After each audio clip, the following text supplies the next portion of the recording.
What is up, everybody? Welcome to God Mode Friday Night D&D Fun. I am Jaso, the GM/DM/wizard. Tonight we are playing, as we have been for the past couple weeks, a Intrigue RP heavy D&D campaign, 5th edition, called Devils in the Details. I hear a slight echo from somebody. I don't know who it's coming from. Thank you. Start the stream over, everyone. Start the stream over. I am Jaso, and who else is joining me while Babe pops back in on this fine Friday evening? Hey, I'm Luke, and I'm playing Raphael, Asimar Inquisitor, that is to say, Blower Bard and Celestial Warlock. What's up? My name is Kevin, and I'm playing Monifa Sonara, a tabaxi thief or a rogue monk. We didn't skip you, Babe. You can go next. Oh. Well, hello, everybody. I'm Bailey. What's up? I play Karma Tycoon, your tiefling College of Eloquence bard. Good evening, everybody. My name is Brian, or Slim, or whatever the hell you want to call me. I'll be playing Cassius Auditor, a tiefling warlock. Pact of the Tome Undead. It's my turn. I'm paying attention. I'm Kyle. I play B. Sheldon. He's a best bodyguard in Halcyon. Best bodyguard. He knows a little bit of the Twilight Cleric, and he is psionic rogue, but they do not know this yet. You guys can't even tell the difference between this stream and any official Wizards of the Coast stream, I bet. Oh, yeah. We have time right here. We have fun here. Hey guys, I'm Amanda. I play Alloy, the Tabaxi Artificer. Meow. Meow. Brought to you by D&D Beyond. I wish. Hey, D&D Beyond, what's up? Yeah. Hey everybody, I'm Nick, and I am playing Vip Maxworth, Fey Ranger, and best salesman in all of Twixt. Thank you, everybody, so much. As usual, I do a little bit of housekeeping before we jump in here. So I want to give a big shout out to Peachy Yuri for doing the amazing character art for all of us this campaign. You'll see all of the characters around the screen here next to each and everyone's stream cam. So thank you so much. Go follow her, give her some love. Thank you so much, Peachy. As well, I want to also give a quick shout out to Iruichi for doing some of our NPC art.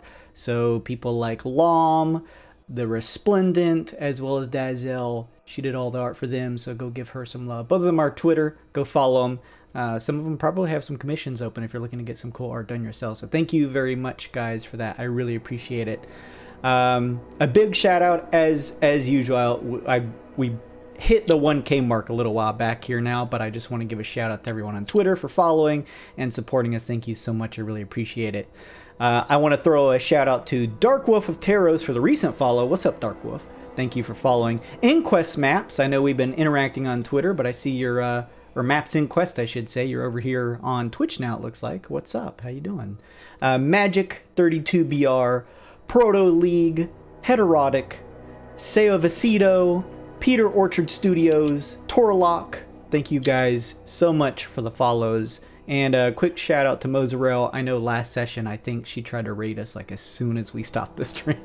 So yeah. I appreciate that, Mozarel. Not that counts. Yeah, I'm gonna try and raid you here if we happen to finish before you, just to give you some loves. Thank you so much for stopping in a little bit earlier and hanging out. What's up, Dungeon Glitch? We hit 300 followers here on Twitch. Thank you guys so much. Let's keep bulking that number up. Smash that follow button. Turn on notifications for when we go live so you can hang out with us.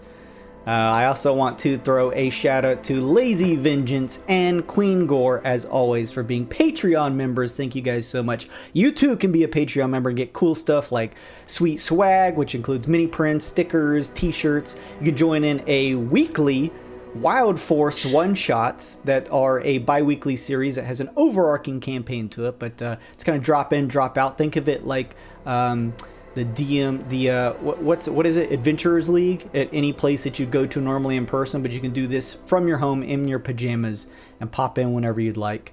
And there will be fun, crazy stories DM'd by me every other Sunday. So make sure and stop by. Check that out if you'd like. Go over to the Patreon and take a look at all the cool stuff there. There's way more stuff, but there's too many to list. So go check that out. Patreon.com/ the name here on Twitch, GAWD_mode. What's up, Mystic? Welcome.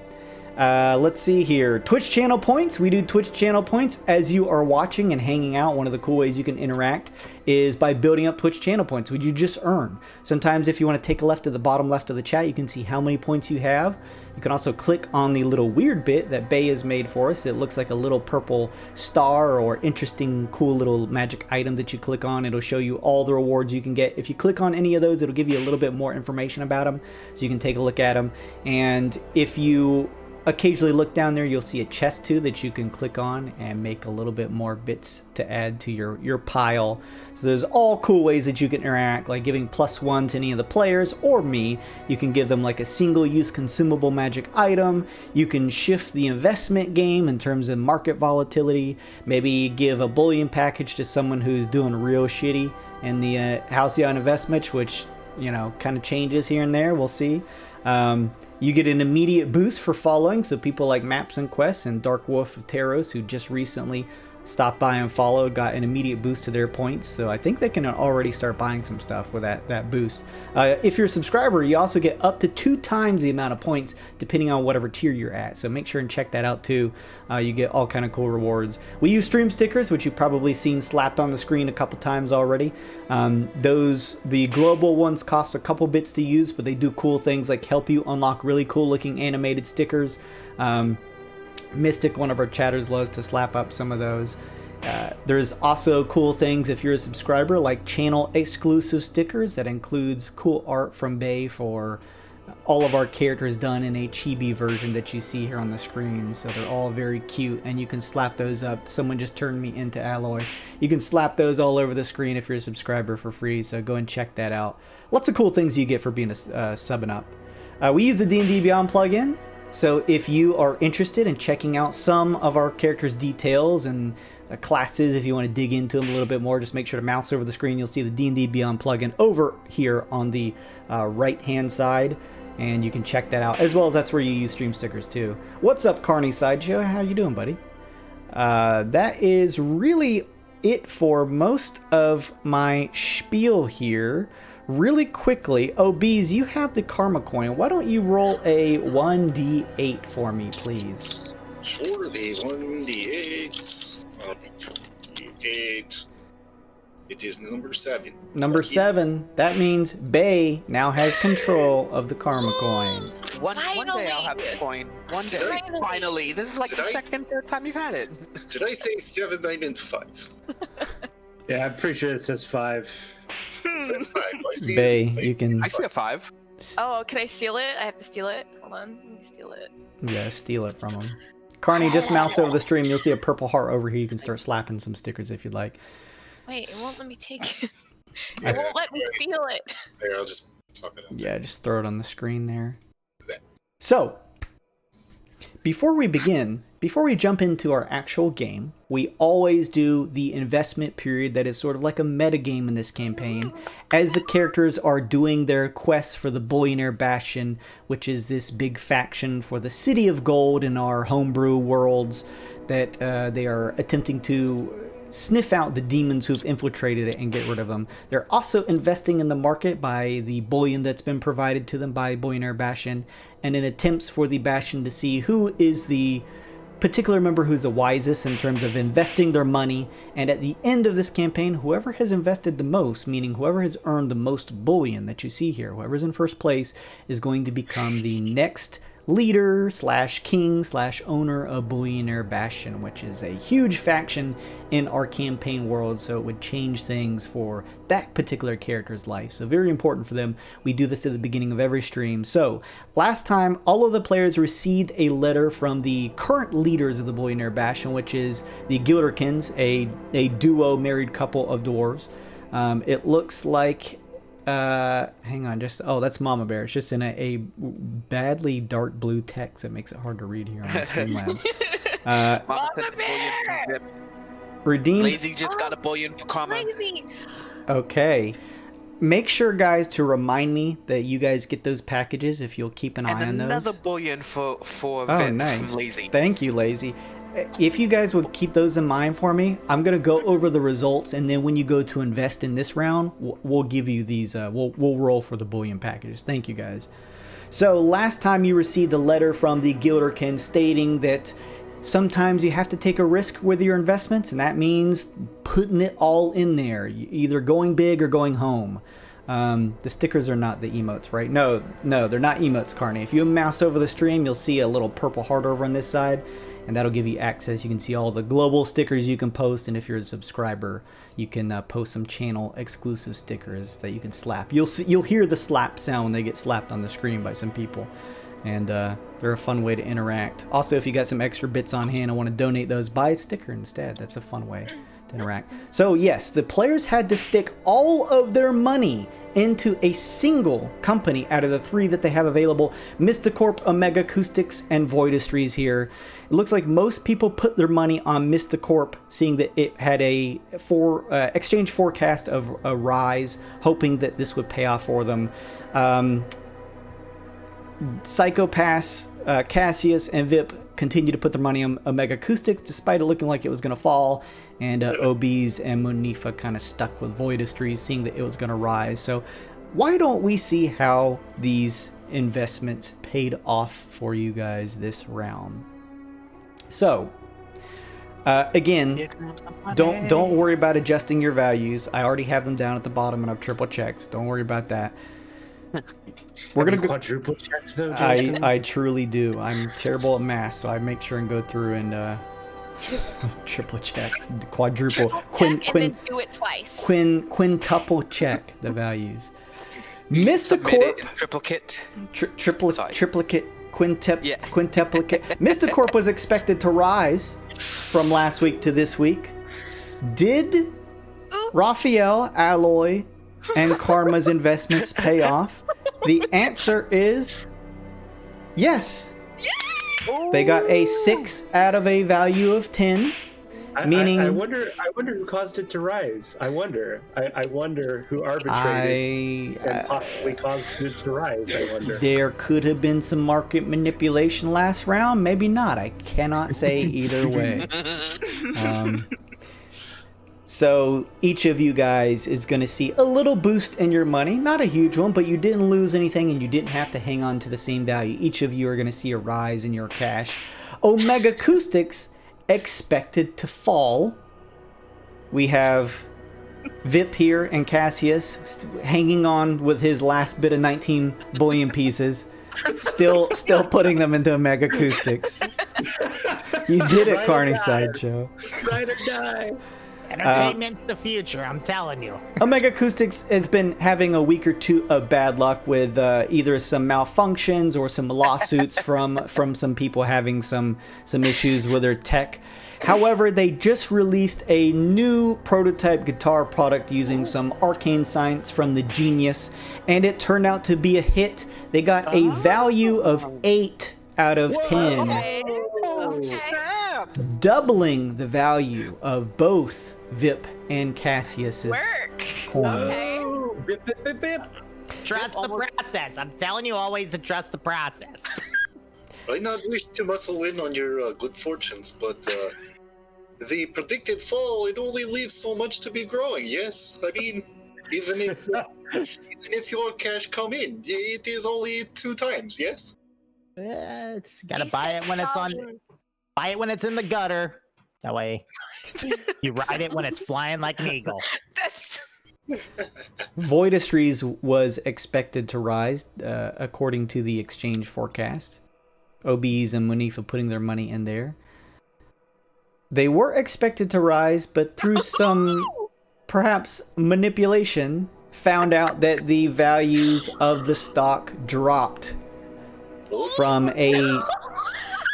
a value of 6, or wait, it wasn't 6. Hang on, let me just double check. A 6 would raise you. It was a 5 out of 10. So it may have been expected to rise, and something happened, and now it's falling. Who knows? Oh no.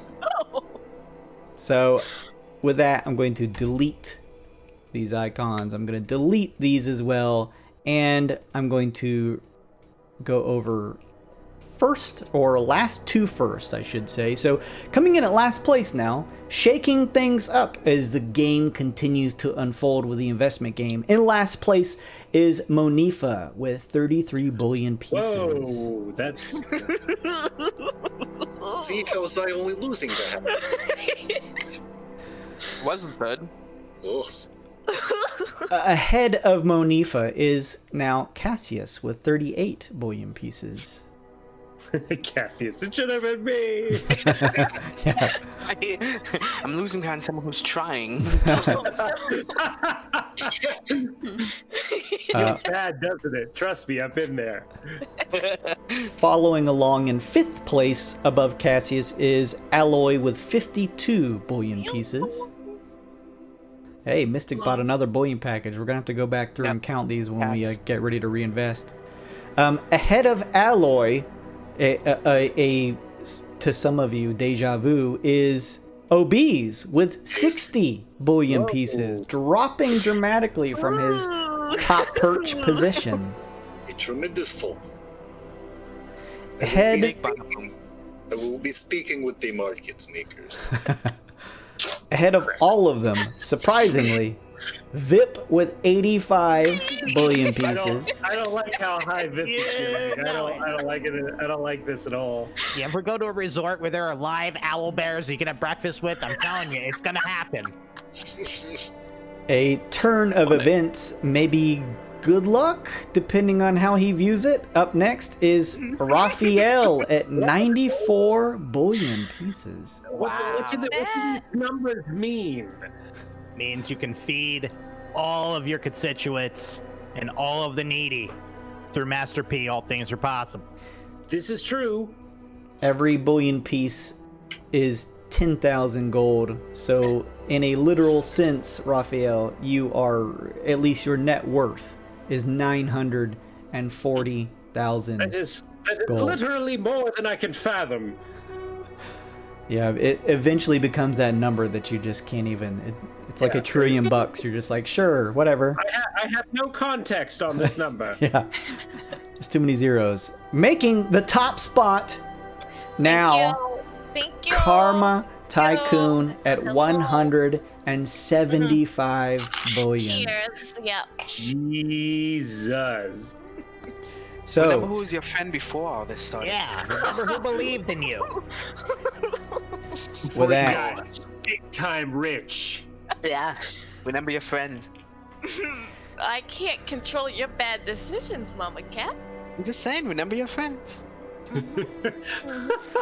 Holy shit, dude. with those results in place, we now have the new exchange forecast for each of the 3 companies. Mysticorp expected to have a big rise this round.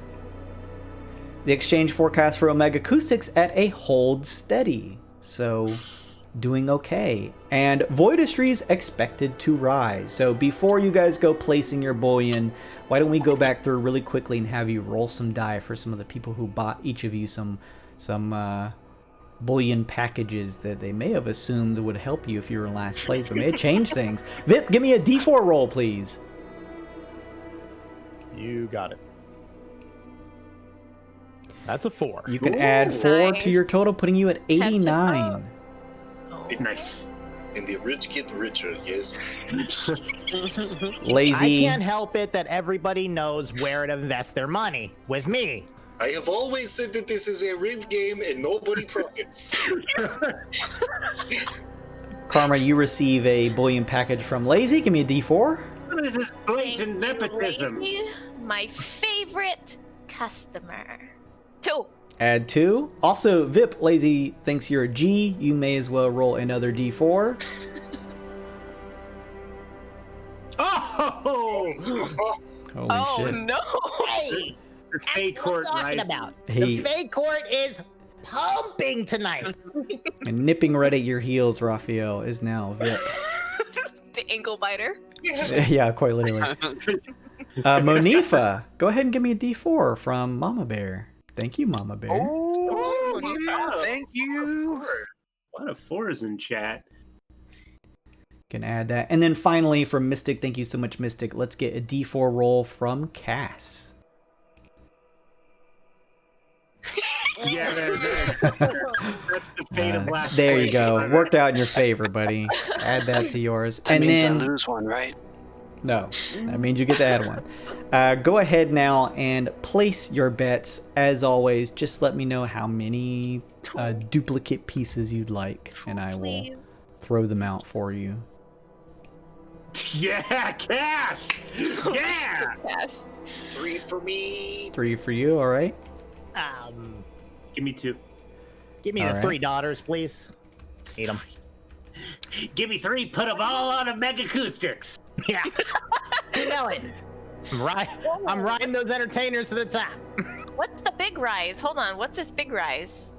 Exchange forecast of a big rise. That's new. Like a 9 or a 10. No, we've seen it before. Oh, we have? Yeah. Absolutely. Has it worked before? To break down the science of it, I base these arrows on the median of the 10 or the 6 values of the D10 rolls. So what that basically means is there's a large percentage chance that this is going to rise, and likely very big. But that doesn't mean it will. It just means that there's a big likelihood that it will happen. These would start a long explanation that starts with the words profits. So profits, what means profits? I will tell you. No, really. Someone tell me what profit means. Jason, can I have one more, please? Yep. Thank you. Can I have 4? Yeah, you want another one? More! Okay. I'll give you. Hey, you can split your money up however you like. More! I choose to not invest one entirely. Of course, Okay. the opposites of profits is losses. These are for the losers. Losses, losers. See how they same word? Wow, you can really just split it up like nice and even like that, huh? That's called diversifying your bonds, Father. That wasn't Raphael. That was The hair on the back of my neck just rose thinking of that Chappelle skit. Sorry, bro. Holy Green, not blue. Come on, man. I love you. I wouldn't do that to you. Goodbye, everybody. Goodbye, everybody. Oh, thank God. I'm so sorry. I'm sorry. Oh, fucking Twitch. All right. I'm sorry, Okay. dude. So with that said, Please, anybody, please clip that. everyone has placed their investments on the 3 companies here. We'll have to find out how those pay off next session. Thank you guys so much. In the meantime, I'm gonna go ahead and roll our actual intro now that we played the kind of metagame up front, and then we will dive in. So hang on just a second, guys.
What?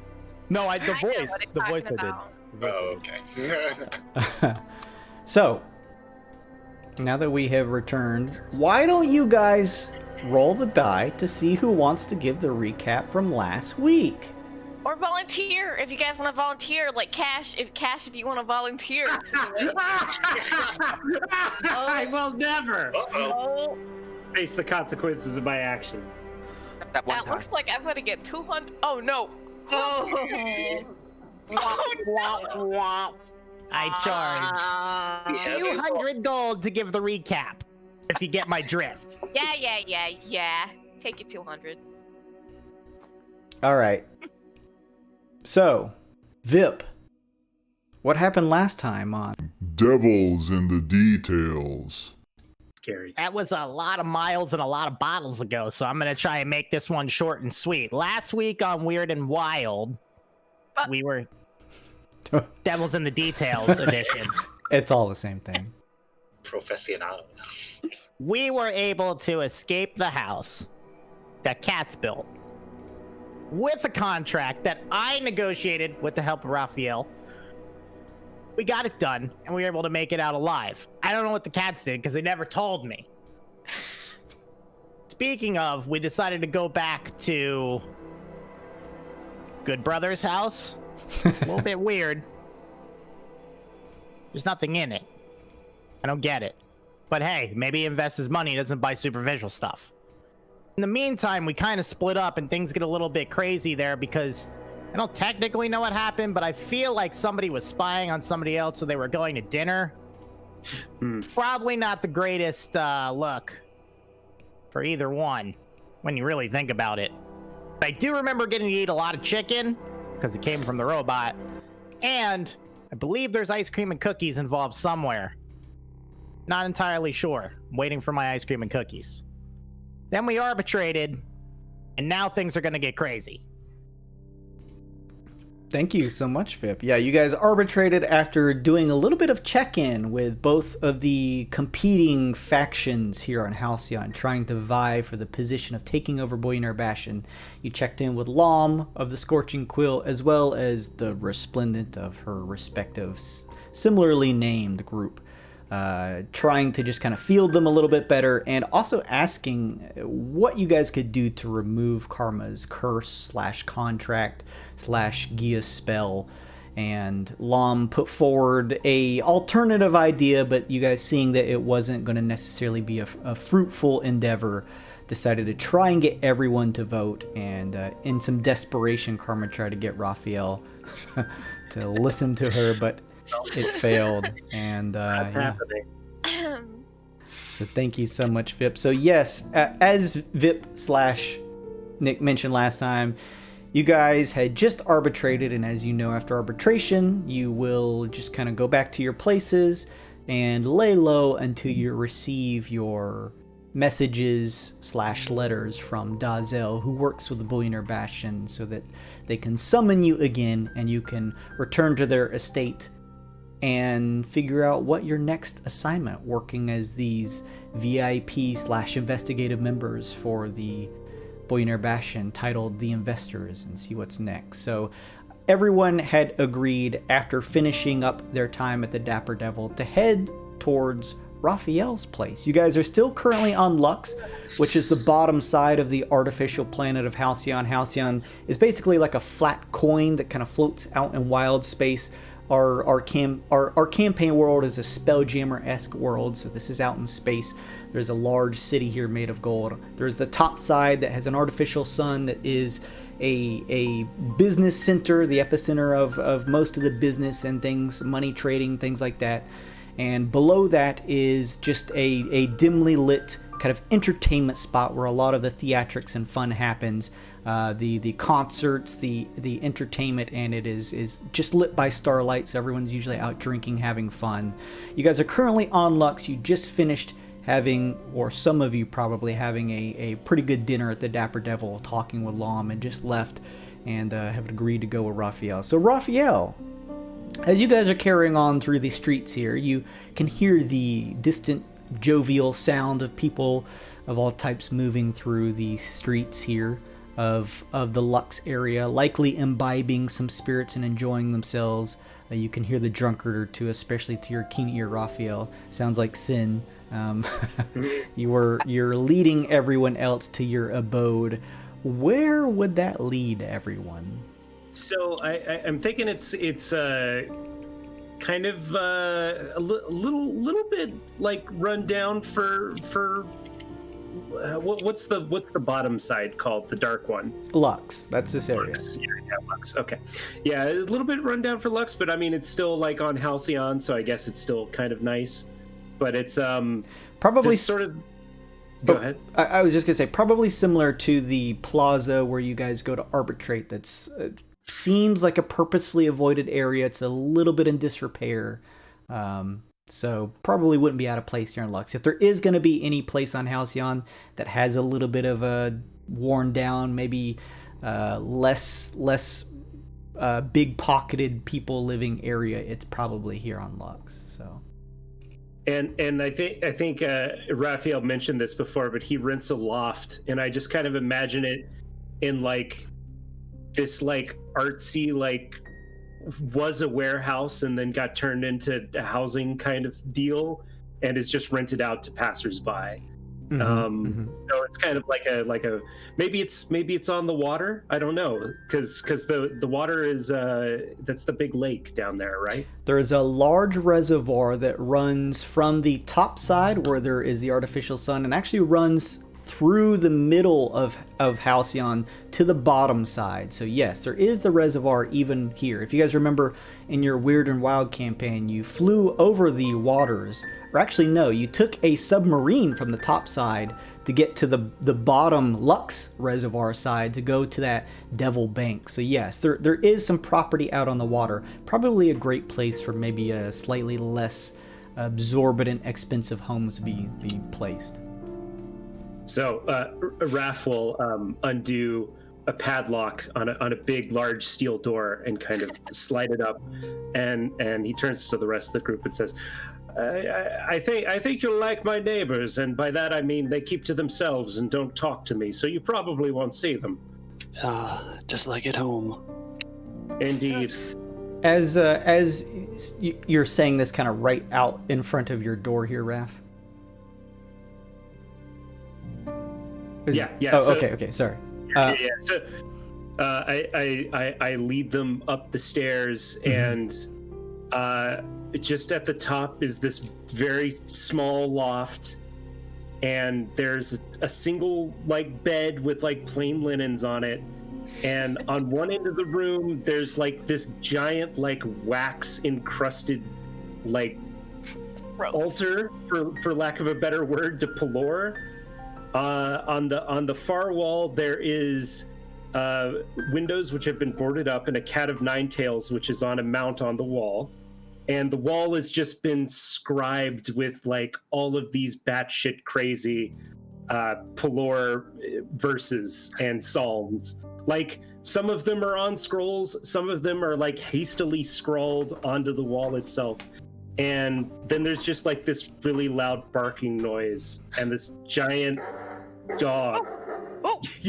Yeah, this giant like Rottweiler sized dog like runs up and is immediately like barking at everyone but Raphael.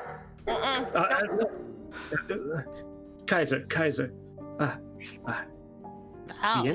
Viene, seduto. And you watch as Kaiser sits down. Bravo, Kane. He likes you, I think. And as Raphael walks by, he just kind of emits a low growl as everyone else walks up the stairs. He's a good boy. Oh, he is a good boy. Look at him. He is so big and strong. He just licks his jowls as you say that. Oh. He probably just smells lum on everyone. I wouldn't worry about that. Was he like a devil sniffing hound? Well, in my line of work, one hunter needs a good hound to find his prey. Oh, that's nice. It's smart, yeah. I try not to get too attached. Demon hunters tend to go through pets fairly quickly. He knows the difference between the devils and demons and just regular folks with horns, right? He knows the difference between sinners and not. Oh, okay. Whose opinion? Kaiser, Viene. And Kaiser kind of trots up the stairs, but is like still at attention. Oh no, go! So, Mr. Holy Man, what's up with the toy on This shit the wall? looks crazy. Yeah, crazy. What are we talking about? Oh, it's just a few things commonly used in. Oh, the Cat of Nine Tails. It's for penance. For penance? That's right. I'm a man of flesh like anyone else, and sometimes I must take a toll of blood when I find myself lacking in the tenets of the Lord. You can see like little bits of like maybe like skin or flesh like draped off of the ends of the Cat of Nine Tails. Oh. And he says this like it's a very normal thing. You know, there's a lot more fun things you can do with that. Penance isn't supposed to be fun. Wouldn't be penance if it was. At any rate, I'm afraid I don't have anything but the single bed. One of you is welcome to. Monifa's already on it. Okay, I hope you don't mind sharing with Kaiser. It's his bed too.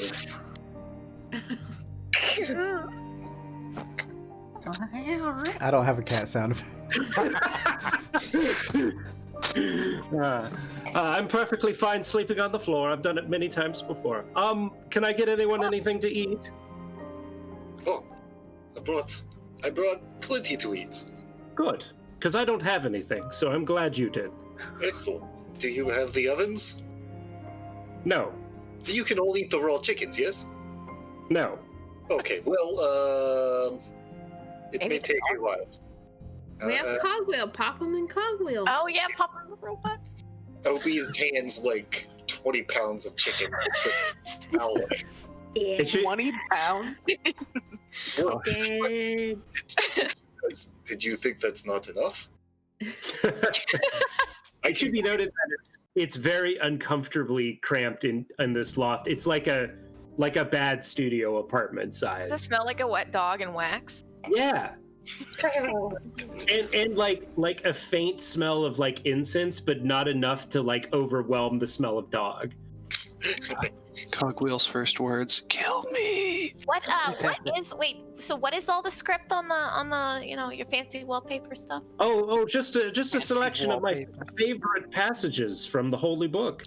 Why crazy people write on the walls like that? You know that, right? Like, I can assure you, crazy people don't write passages from the Holy Book on their walls. Oh, I don't know. Listen, these are just reminders that I am flawed flesh and sometimes need correcting. Nothing you should worry about. Okay. And the dog, I want to do a check on the dog. Sure. Is it magical in any way? Does it seem like it's just a dog? Okay. You doing an Arcana check? Yes. Sure. Luke? Fuck. It seems like a normal Rottweiler. Oh. Seems this way. Sure seems normal. What time is it, Jason? It is whatever time your circadian rhythm wishes it to be, considering this is a tidally locked planet. Mm-hmm. So, holy man, you got any liquor stores around here? Let's have some fun if we're all gonna be stuck in this horrid room. I still have some wine left over. We can. Now. Some is not enough. I have some ether at my altar if you want to just conk out for the evening. Let's do it. What's the point of that? You need to have some fun first. I'm not here to have fun. I don't know how else I can explain this. Why should we not have fun tonight? You can sin all you want. I have business to attend to. I need to pray. What's the point of life if you're not living? Oh, I am living a life very true. True to my morals. Eyeing up the walls. Yeah, I see you live, alright. That's what you call this. If you have a problem with how I live my life, you're more than welcome to go back to your shack. I can't believe I called my place a hovel. Size does not denote a hovel or a mansion. Holiness does. I think it's quite quaint and nice. Thank you for your hospitality. It's another word for poor. I know what it means.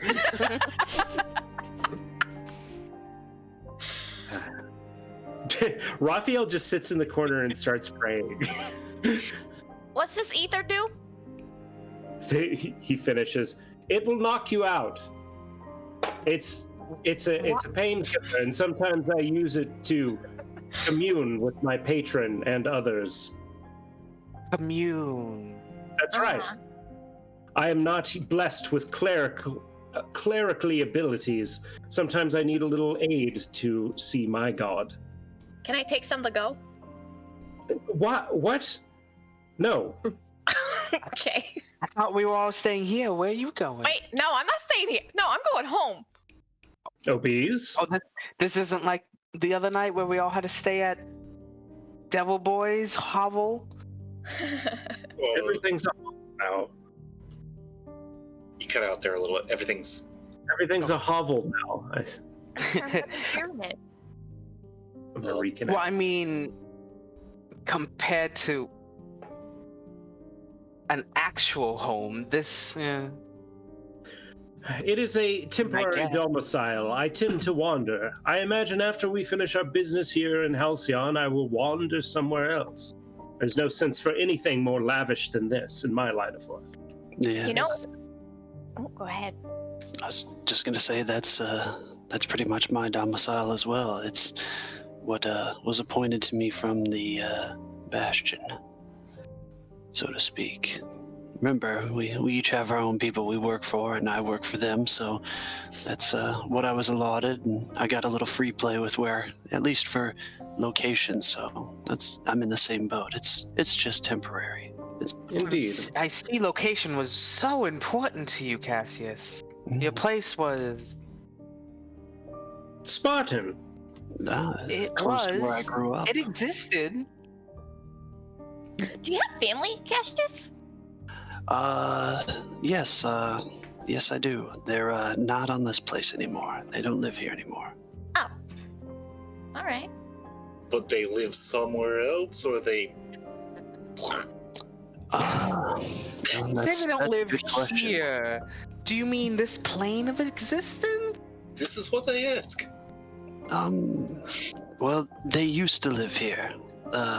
Again, that's not answering. They used to live on Halcyon. My apologies. As for how they are now, I haven't had contact with them for a while. Not of my own choice per se, but I'm hoping for the best for my family.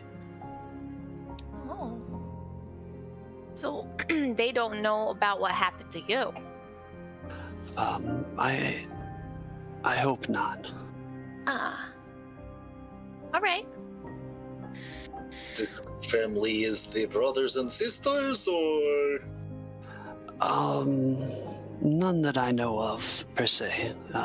Only child. But, I have my parents. They left here many, Cassius tries to recount the time and just kind of loses track. It's been a little while, so to speak. They used to live here. Thus, well, you can see I'm not too happy here, and I'm just trying to work my way off of this planet, that's all. Obi's takes the wine as Monifa's trying to snatch it from Karma and stands up and says, to all of us, to the, shit, nope, I had it and lost it. He makes a salute that was pertinent at the time. I don't remember. Nice. It's a good one. How about to prosperity? Yes. Sure, that's a vague enough term. Wealth and well-being. Maybe I'll hit some of that ether then. Yeah, let's do it, good brother. You or me first. What do you want? It's gonna cast minor illusion and raise an imaginary glass to the air. May we all want for nothing. That I'll Want for drink. nothing.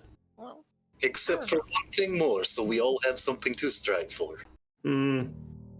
Sure, why not? wanting for more. Oh.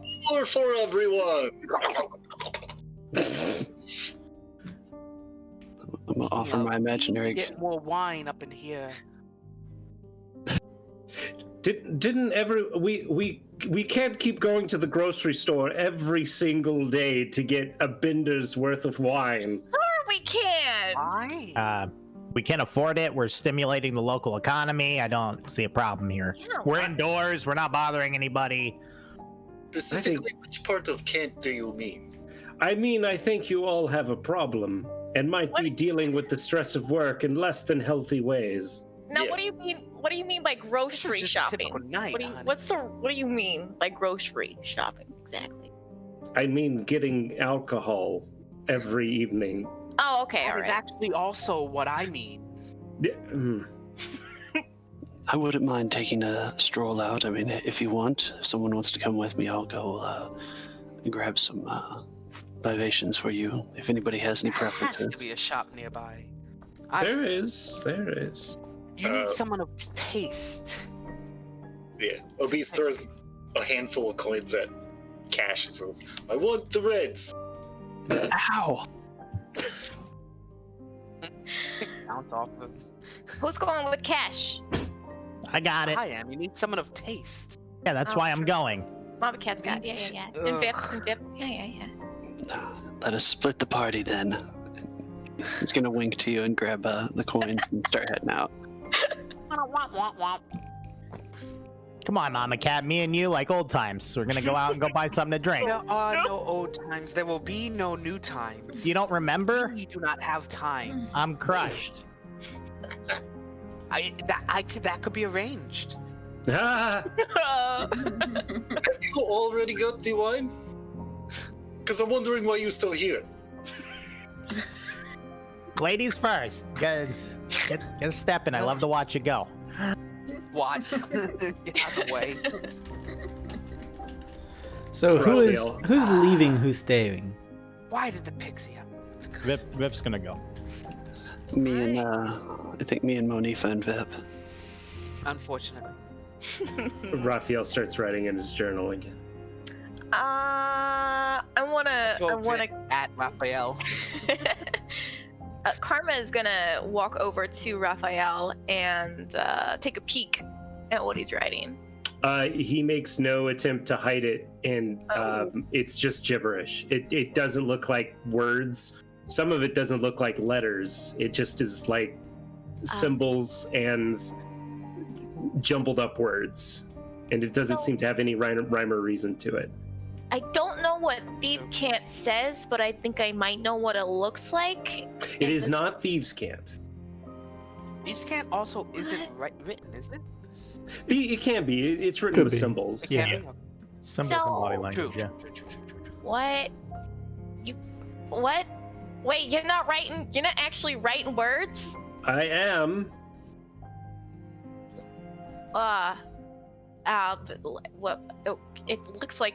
Okay, does it look like a different language? I closed the book. If I was writing in plain common, I wouldn't let any of you see the journal in the first place. Oh.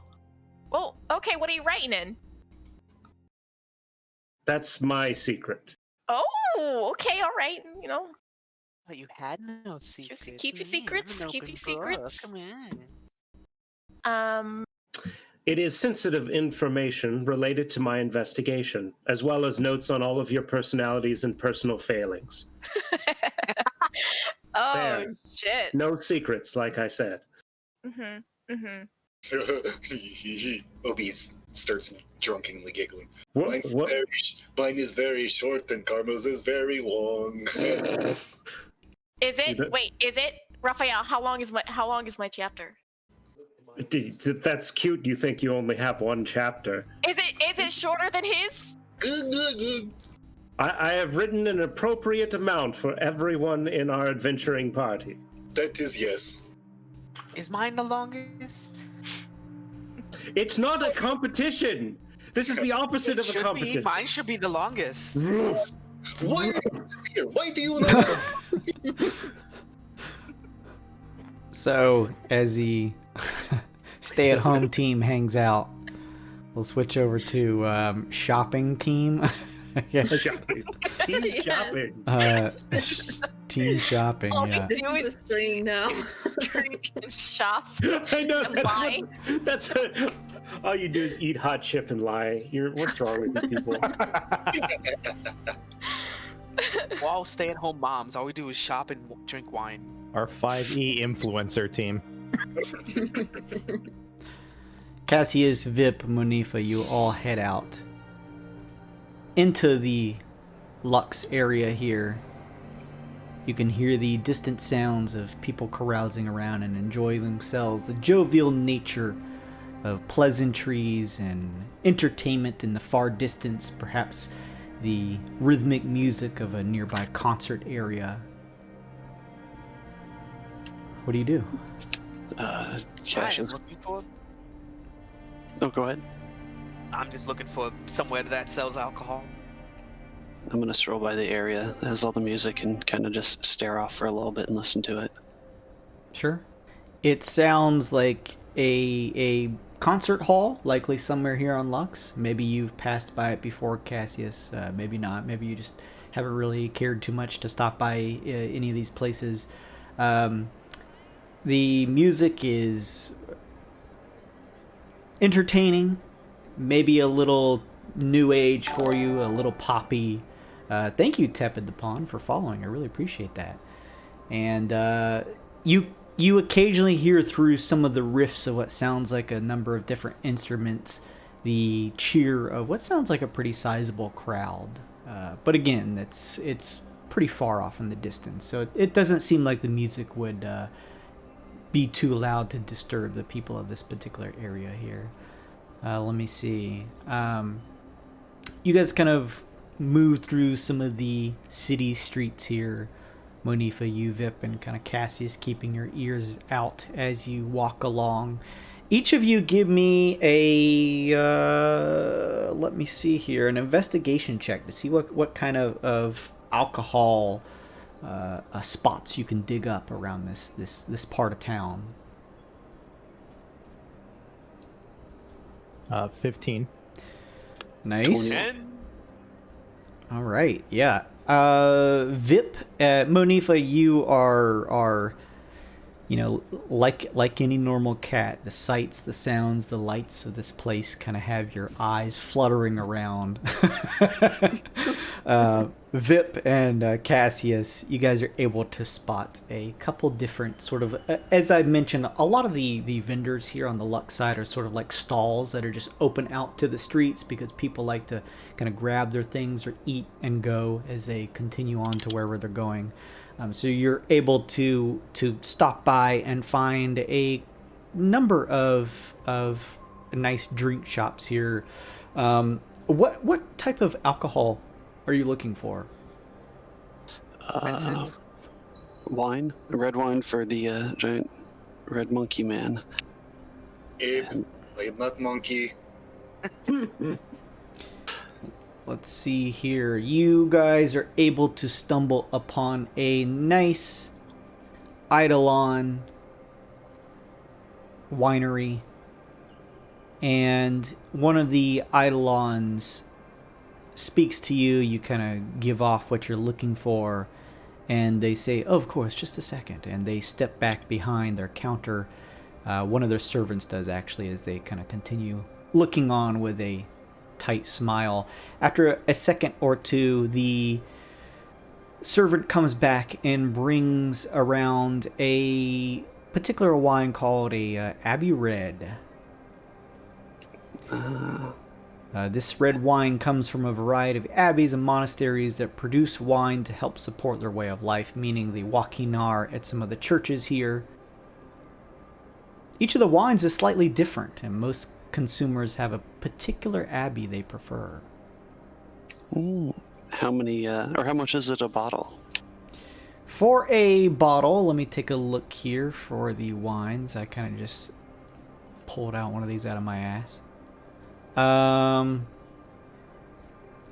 What? Let me see. Oh yeah, it's like 6 silver pieces. We'll just say 1 gold for a single. Actually, a whole bottle of wine. We'll say it's 5 gold pieces because this is Halcyon. How many bottles do they have available? Oh God, Same thing. The You watch as the Eidolon leans in and says, "How many are you looking to buy?" I count on my hands for a moment. Let's say 7 bottles total. Easily done, he says, and he slaps his hands together, and the servant shifts back behind the counter and quickly returns 7 bottles on a platter for you. Huh. Maybe I misjudged you, devil boy. I have a question, your sommelierness. Of course. Do you possibly have, and then what, Vip wants to ask about the wine that the cats were super into, the one that they made a bet on. If they have any of those. I don't remember what the name was off chance. I didn't write it down, I'm sorry. When was this? When we were doing the deal with the fast feline people, they bet a bottle of wine for the dice game. Did I give a name to that? You did. I forget what it was. It was Elven wine, and it was with 2,000 GP. Oof. Yeah. Oof. Give me a high or low luck roll, Vip. We're doing Actually, high. hang on a second. Before you roll, Uh-huh. the sommelier leans in and says, he looks for a second and kind of scratches the side of his slight beard and leans in and looks around to the rest of some of the folks here who are eyeing sort of like the scroll menus behind him, and he says, kind of putting a hand up to his mouth, "Vip Maxworth, is that you?" Ooh. The one and only, and it's really hard for me to be quiet like this, but yes. He extends like 2 fingers out and says, "Nice to meet you." No. It's, shakes his 2 fingers. Let me go and check for you, sir, he says with I roll a perception to see if I notice this. Sure. I mean, you see him. You guys are right there, Oh. so you would see him leaning into Vip. With a perception check, you could hear him whispering this to Vip. He looks at you, Vip, and with a larger smile says, "Give me just a moment, sir, and go ahead and make that luck roll at advantage." Up top.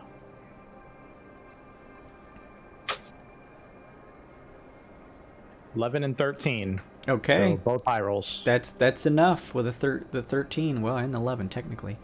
He returns with the 2,000 GP's worth of this fine elven wine. He also brings out a bottle of Fey wine as well. Oh. Emblazoned with a sticker of various looking Fey folk on it, including figures similar to yourself, Vip. "On the house, sir," he says, with the purchase of the elven wine. Oh, tugging at my heartstrings, sommelier. Oh, that's the nicest thing somebody's done for me all day. And you see this magnificent tabaxi that I'm with. My goodness, this is the most amazing thing that's happened to me. I will gladly purchase this from you. You remind me of home. Of course, sir. Happy to bring a smile to your face. So who is paying up for this expensive bottle of wine? I got it. It's All right. it's on karma, everybody. Oh god. Oh no. Karma definitely didn't give him 2,000, but I won 200 in a bet, so we're just gonna say it's all on karma. Sure. You kind of whip out your Bastion badge, and he does the same, and you tap it to one another. They glow a bright gold for just a second as a transaction is made, and he says, "Let me package this for you, sir." And you see him kind of wrap it a couple times for you and hands it over so that it's nice and covered and easy to carry, along with your other drinks kind of all placed into a number of bags for you to carry along with you. I normally don't forget to do this, but can I get your name? I don't see a name tag. Viserio, sir. Viserio, thank you for your kindness. Definitely caught me off guard. Well, I have your ear. Is anything going on? Anything that you kind of contracts you're trying to close, or anybody you been dealing with lately that Needs to get some business done. Ooh. Well, if this is you asking, there is quite a bit of things that I was looking to do to expand my simple wine business here, but perhaps we could speak at a better time. I have many things I'd love to share with someone of your elite nature to hopefully expand both of our horizons. Noted. I'll follow up with you again. I don't really know when. Kinda, well, you know, working on things. When you find the time, I am working here quite a lot, being the owner of this establishment. You can find me here. Will do, for sure. Until then, good luck with business. Of course, sir. He looks to each of you and says, "Have a great night, everyone. Enjoy your drinks." I ask him one question before I leave. Of course, he says.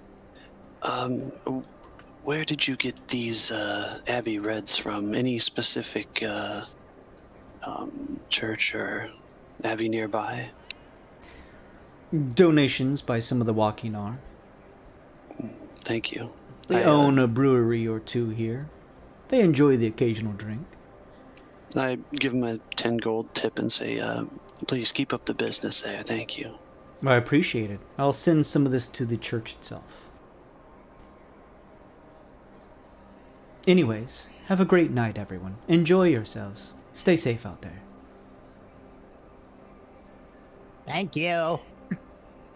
Well, since you two boys got the alcohol, maybe there's something good to eat nearby we could bring back for everybody, I suppose. It's excellent. I'm sure you're on a very, very specific athletic-friendly diet because you are a absolute sculpture of a specimen. I'm gonna leave you in charge of the food. Did you say this is like a street fair, Jason? Is there like vendors with food? Oh yeah, down one of these strips here, there's like exactly you would expect out of walking down a strip in a crowded city here.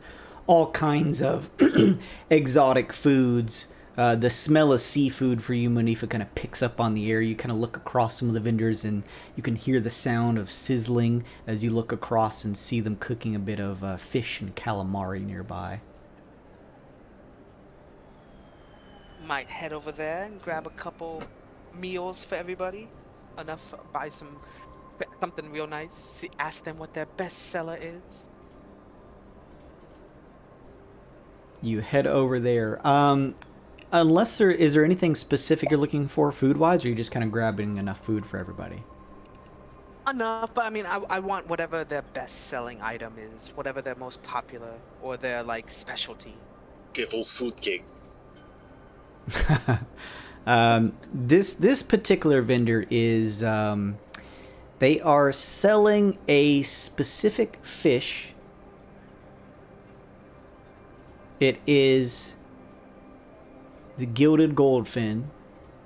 Scales are gold, meaning that not only is this fish worth a lot of money, but also they make sure to mention to you, and of course this is owned by a number of tabaxi vendors here, they tell you that the strips of the fish itself is to die for, and they prepare some for enough for each of you to kind of nibble on, and prepare like a couple slices for each of you. And for all 7 of you all together, it's going to be about 1,000 gold. Okay. I promise, one of our finest meals, he tells you. I hope so. If so, you'll definitely be getting a bump in business. I can promise you that. I have important friends. Vip's gonna bounce right behind her and wave.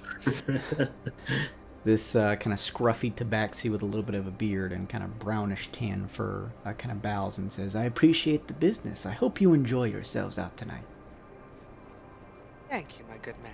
They do the thing similar to the drinks where they kind of get it ready in some packaging, or you hear the sound of crackling paper as they wrap it up for you and hand it over. I tip an extra 100 gold. Oh, much appreciated, ma'am. Big spender. Nothing. as you guys are kind of like moving through some of the strip here, you notice a crowd that seems to be sort of like gathered around one of the inns. And as you kind of head over, seeing if maybe this is like a popular food stall or something, you notice that they are all crowded around what looks like some type of arcane recording. It's like an illusion that sort of displays in a three-dimensional way these kind of figures and shrunken figures displayed out onto like a 3D illusory plane here. And it looks as though everyone is watching a episode of this show you all have heard of, Weird and Wild.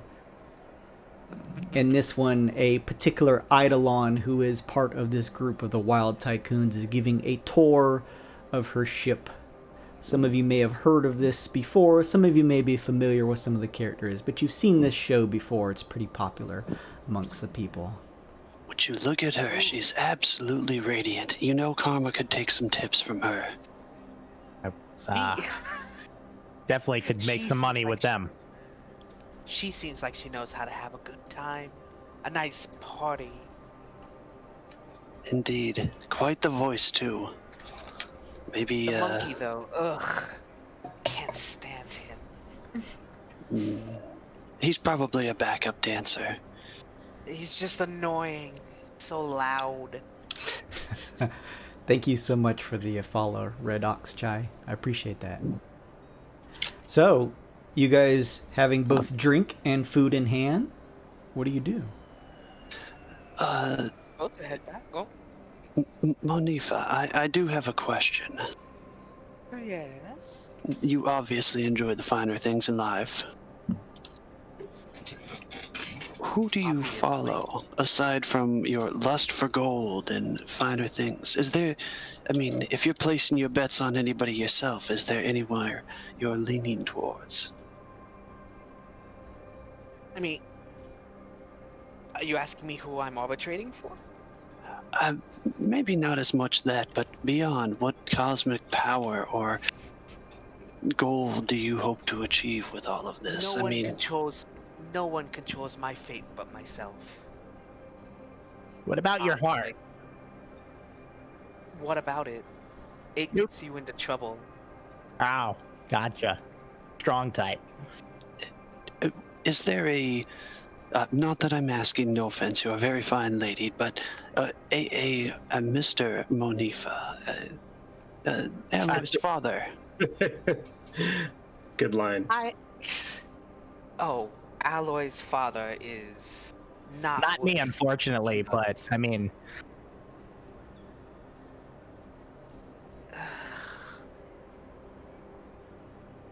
Aloy's father is not worth speaking of, and he's not on this planet. I assume I honestly don't know where he is, and I could care less. My apologies then. I was just curious. I didn't know if maybe you had intentions of... No need to apologize. You didn't make him an asshole, I don't think. Oof. And what about your daughter? What do you think she's after with all of this? I mean, obviously the work and the experience. I mean, we're all gaining something from this in the long run, I'm sure. I honestly couldn't tell you exactly what her personal end game is. I just want to make sure I supply her any chance to do whatever she wants. Well, I only bring this up because I find it a little odd. I bring my voice down, I mean, pretty low, and try to, just make it a conversation between us, no prying ears. I've been rather reserved with all of this stuff. The gaining power and controlling, greater things, but we got 3 people fighting over each other. 3 different factions. And there's one in the middle, sitting there having the war waged on top of them. It's all the people here. Joaquin herself, hushed tones. This is her city. I'm not a overly zealot or religious man, but there's a 4th faction here. I fully believe it. Someone pulling everyone's strings? possibly? No, one being torn in 3 different places. This is my hunch, this is my feeling. I 100% believe that these 3 factions are going to tear this city apart in the long run, whether it's a blood war, a faction war, or whatever. I have no clue. We have been informed, obviously, that devils and demons fight, and they do have a common enemy, but very rarely, I'm sure, would they team up. I just think this is a war being raged on top of someone else's city, someone else's home. This may be true. Devils and demons, though, have, from what I understand, been fighting for all of time and all of what will be. As are holy figures, I assume. All I know is I will make the most benefit for myself that I can from this situation.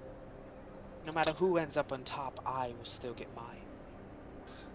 But what if there's nothing left at the end of this? I'm sure the devils and the demons and whoever, even the Fae, maybe there's a 5th in play, Mr. Vip, but I just think that this place is going to be torn asunder in the long run.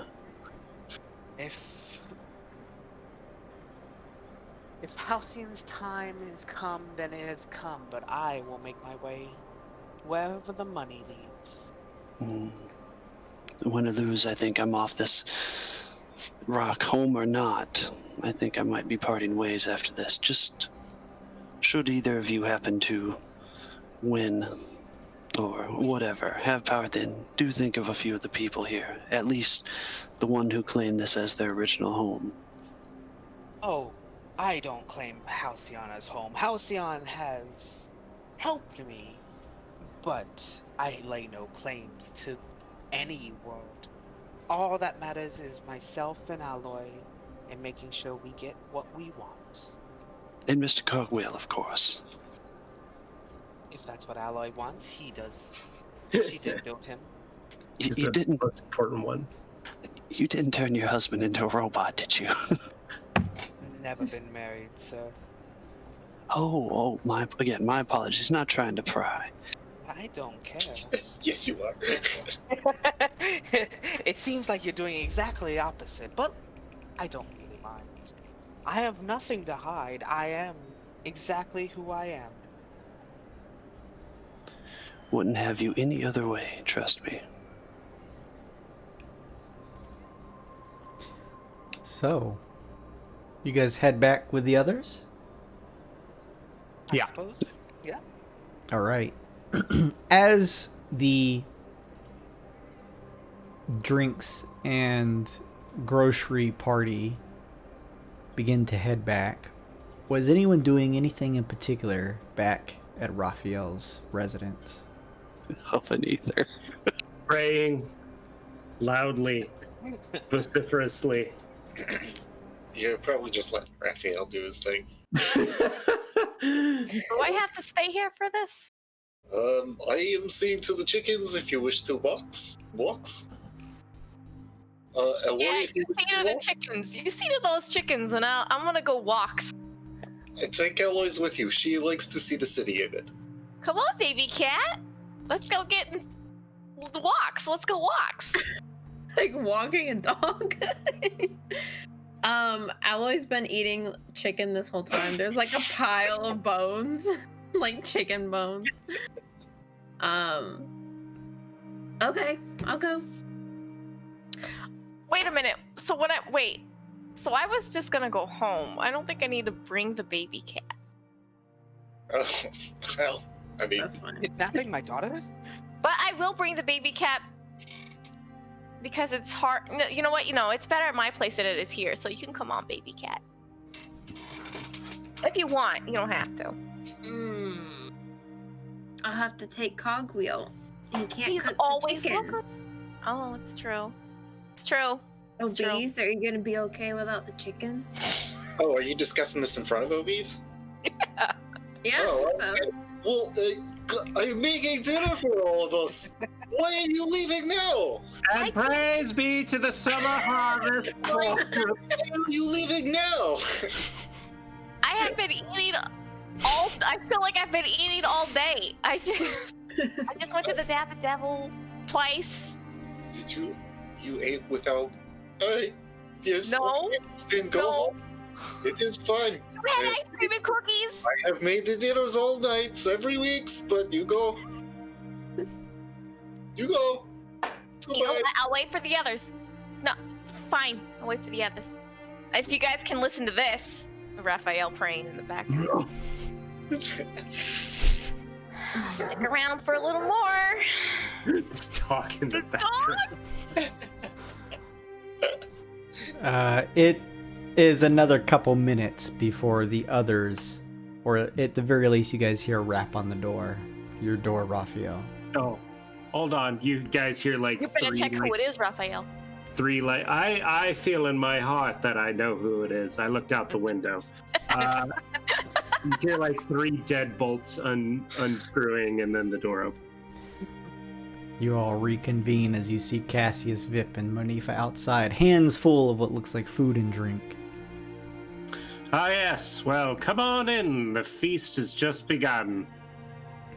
Who's ready for a meal, something other than plain chicken?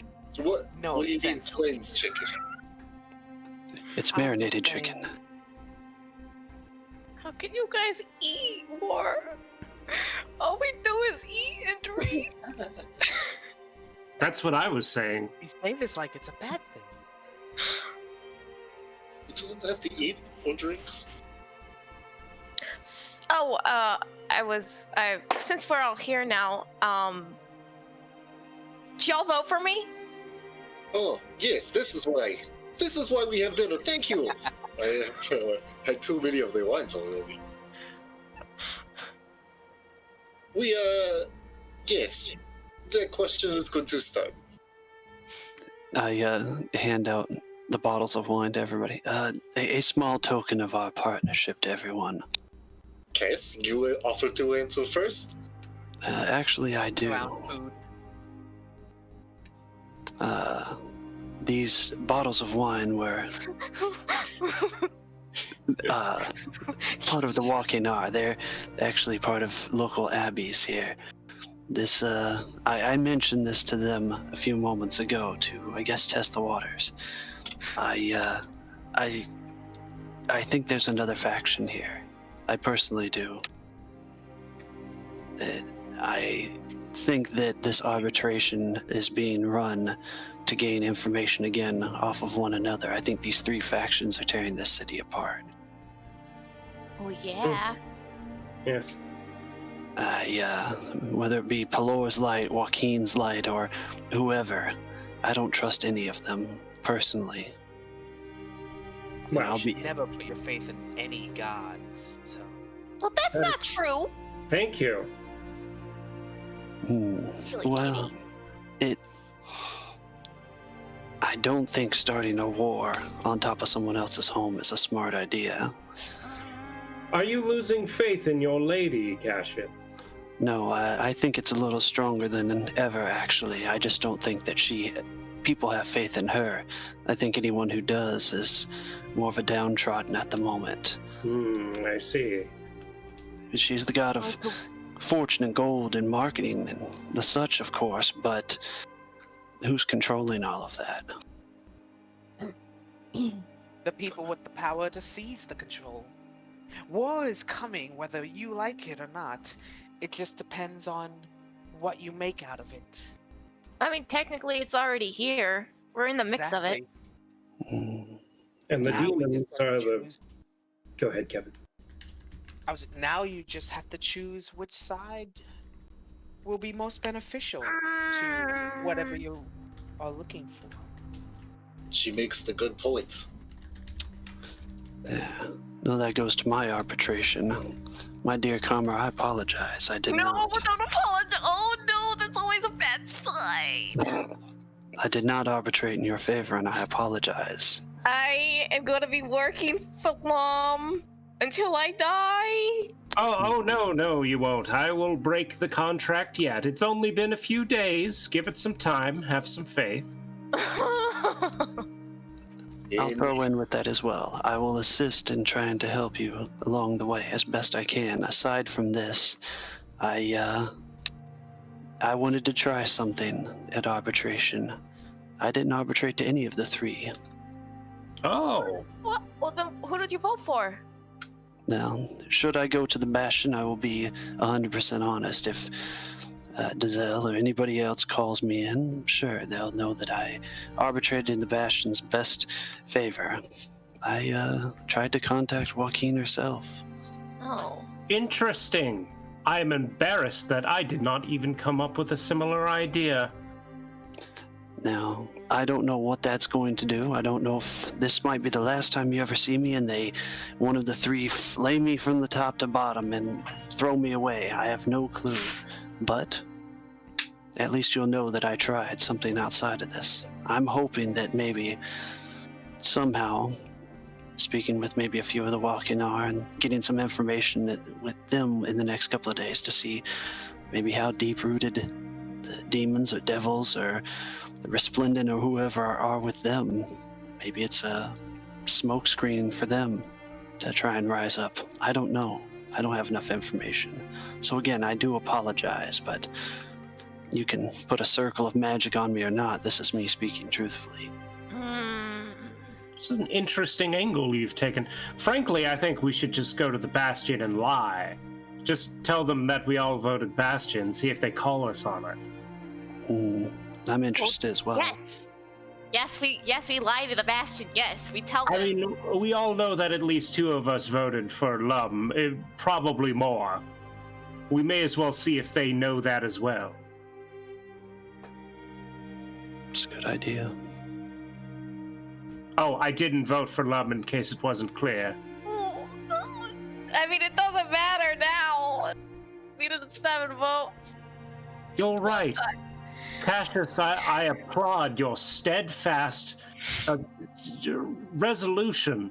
Your faith in your God is unshakable, and that at least is admirable. I do not understand. We all attack these problems on the obtuse angles, from the what ifs and maybe so's. We had the option laid in front of us, and yet we do not complete. We bubble past. Why? It is just not in the cards for me, Obese. It is not in my nature to do such a thing. You are asking the sky to be green. You're asking a fish to fly. I understand this. I just have a hard time accepting.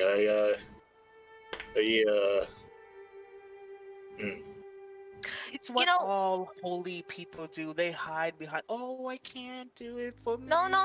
Hold on, Monifa. It's called having morals. Principles are a good thing, Cat.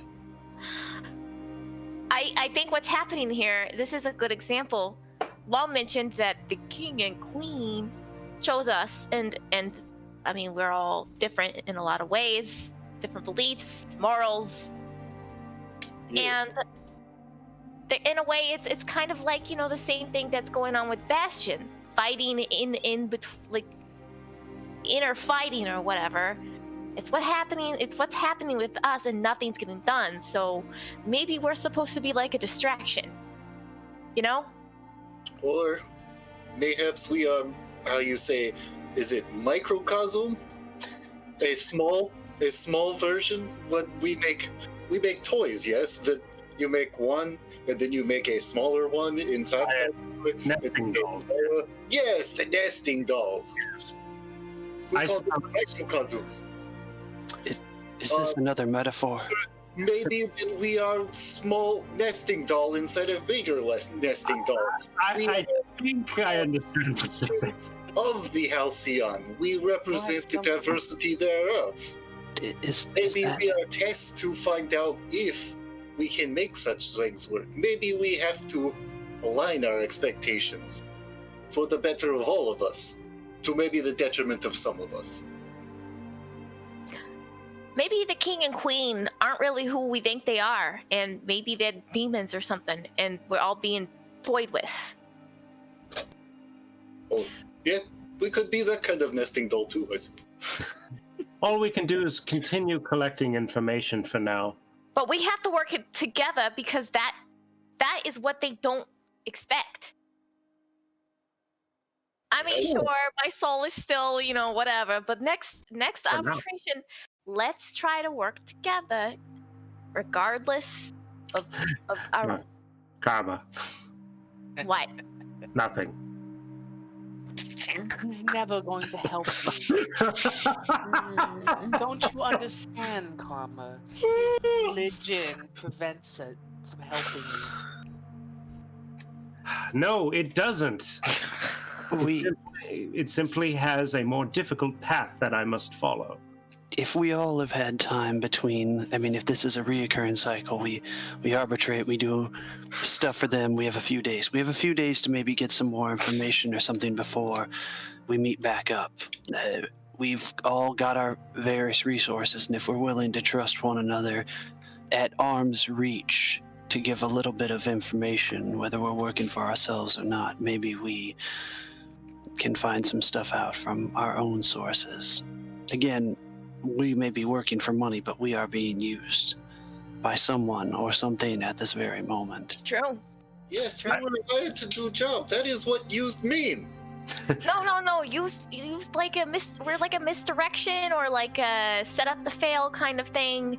Well, yes. I do not understand why I am here with all of you. We are clearly here for experiment of sort. Bees, do you play any games? Yes. We'll say yes. I'll say yes. In chess, I don't know of any rules where a pawn becomes a king. Yes. Well, we're the pawns at the moment, and I don't see us being crowned on anything at the end of this. Well, actually, in chess, a pawn can become the most powerful piece, a queen, if you make it to the other side. Every piece is in play. And every piece is necessary. All right, I think we might be getting tangled up a little bit in our own conjecture. I think let's take the night, let's gather what information we can from our own sources, and then when the Bastion summons us, we will be prepared for our next mission, hopefully. In the meantime, let us drink. Okay. Took so much convincing. I will also have a glass, yes. I just want to say, Yes. I voted for karma. Oh, baby cat! Oh, come here, baby cat! Oh. We do not help our friend Wait, karma gives me a hug, and I'm just like at eye level. His face. I'm like smudged. To put all the tables, Ear twitch. to put all the Like, tables yeah. on, I like can't breathe. Never wanted to be a tabaxi more in my life. to put all tables on top of cards, I also vote for karma. I vote for law.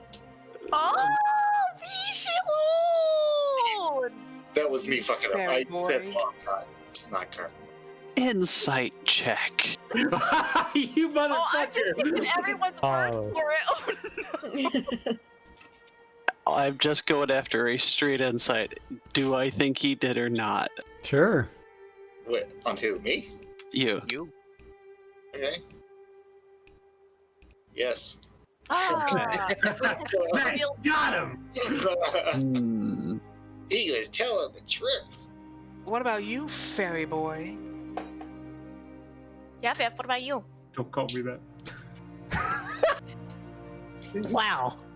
I mean, why would I go against a business deal? I mean, that's my client.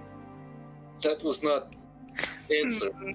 His total answer, for once, It didn't work for the like, Bastion on that one. I worked for my client. Like karma just missed it by 2. So, Sorry, in hindsight, I did negotiate a pretty good deal that wasn't taken that actually could have happened. Pretty angry at that one. You would have been free had everybody listened. Well, I mean, hey, yeah, if everyone had listened, I would have had 7 out of 7. Who did you vote for then? Who did who vote for? Who? Both of you, Cassius and Raph. as always, Bastion, until a better option presents itself, of which there are very little right now. No, I'm speaking the truth. I honestly, when it came time, I thought of only Joaquin. An interesting prospect. Perhaps I'll think of Pelor next time. No, next time we work together and we choose one, come on, we gotta choose one, all for one, and see what happens. Obies looks at your cat of nine tails and then back at you and says, yes, might we offer you something? Maybe we offer to vote for your weight, and then you offer to vote for ours. But I'm not in league with any of these. I have no reason to ask you all to vote one way or the other than trying to dissuade you from voting for the devils. Exactly. That way you know we're working with you. We're doing exactly what you need to feel comfortable. Also, you're getting somebody who's not beholden to a certain degree, i.e. karma. Can't have any other free will with voting. Would you rather be working with her knowing that she's going to back you up on something? You are still asking a lot from me. Let me explore every avenue I have available to me before asking you to do something like that. You are welcome. Again, it has been like literally, Raphael looks at his non-existent watch, like less than 24 hours that we started talking about this. Maybe we should let it rest for about a week or so. This is a good idea. Until then, chicken. Or fish. Again with the chicken. There's fish. Oh, there's Gold- fish. I love fish. Gold scale, Jason? Gold. Gilded Fin. gold scale. Or That gilded kind of gold fish. fin. There we go. Gold. You guys cook the fish and chow down into it. It is exquisite. For street food, it is pretty damn good, everybody. You guys also finish off the chicken, and I don't know how much water is in this house, but there is plenty alcohol, so... There's water here, if need be. Okay, you guys don't have to just survive on alcohol because there's plenty of it. So you guys can drink your drinks. Is everyone staying at Raphael's place, getting a long rest in? I'm going home. If there's not enough room, what would the abilities of using rope trick to make like a whole loft in Raphael's house be? Rope trick only lasts an hour. Oh. You could definitely hang out for an hour inside of the rope trick, but then you'd have to skedaddle. Obies is standing at the door with his keys in his hand. He's like, we were not followed from anywhere. We could all go home. I just wanted to press conversation about voting. Yeah. Kaiser growls at all of you as you walk down the stairs and leave. He looks through the banisters, like the banisters that so you pass him by at eye level, just... As everybody's leaving, Alloy's gonna try to palm some of that ether. Oh, shit. Make a sleight of hand check then. Who's been in my ether? Can I assist on that in some way, shape, or form? I mean, by just blatantly going to take it, maybe, so misdirection. I'm trained in it. Can I give her advantage somehow by helping? Did Alloy share this with anybody, or is she just trying to grab some, not tell anybody, and be quiet about it? Okay, so no one would see this. Passive perception is 15, so that definitely beats that. Yeah. All right, Alloy, you sneak and palm a little bit of the ether on the way out. Amazing. Nice. The distraction is Obies saying, everyone, make sure you are not followed home. I don't know if you know how to do that, but good luck. Goodbye. And he leaves. How many bottles of wine can Monifa take? Oh, it's not staying at Raphael's place. Take it with you. He only had a glass. I didn't buy it, so... I gave each of you guys one full bottle of wine as a kind of like a token of us working together. So you got one from me. Thank you, Cassius.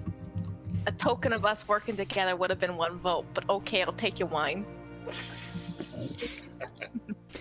Each of you returns to your respective residence. Any Yes. naysayers, or is everyone going back to their homes? Going home to drink. All right.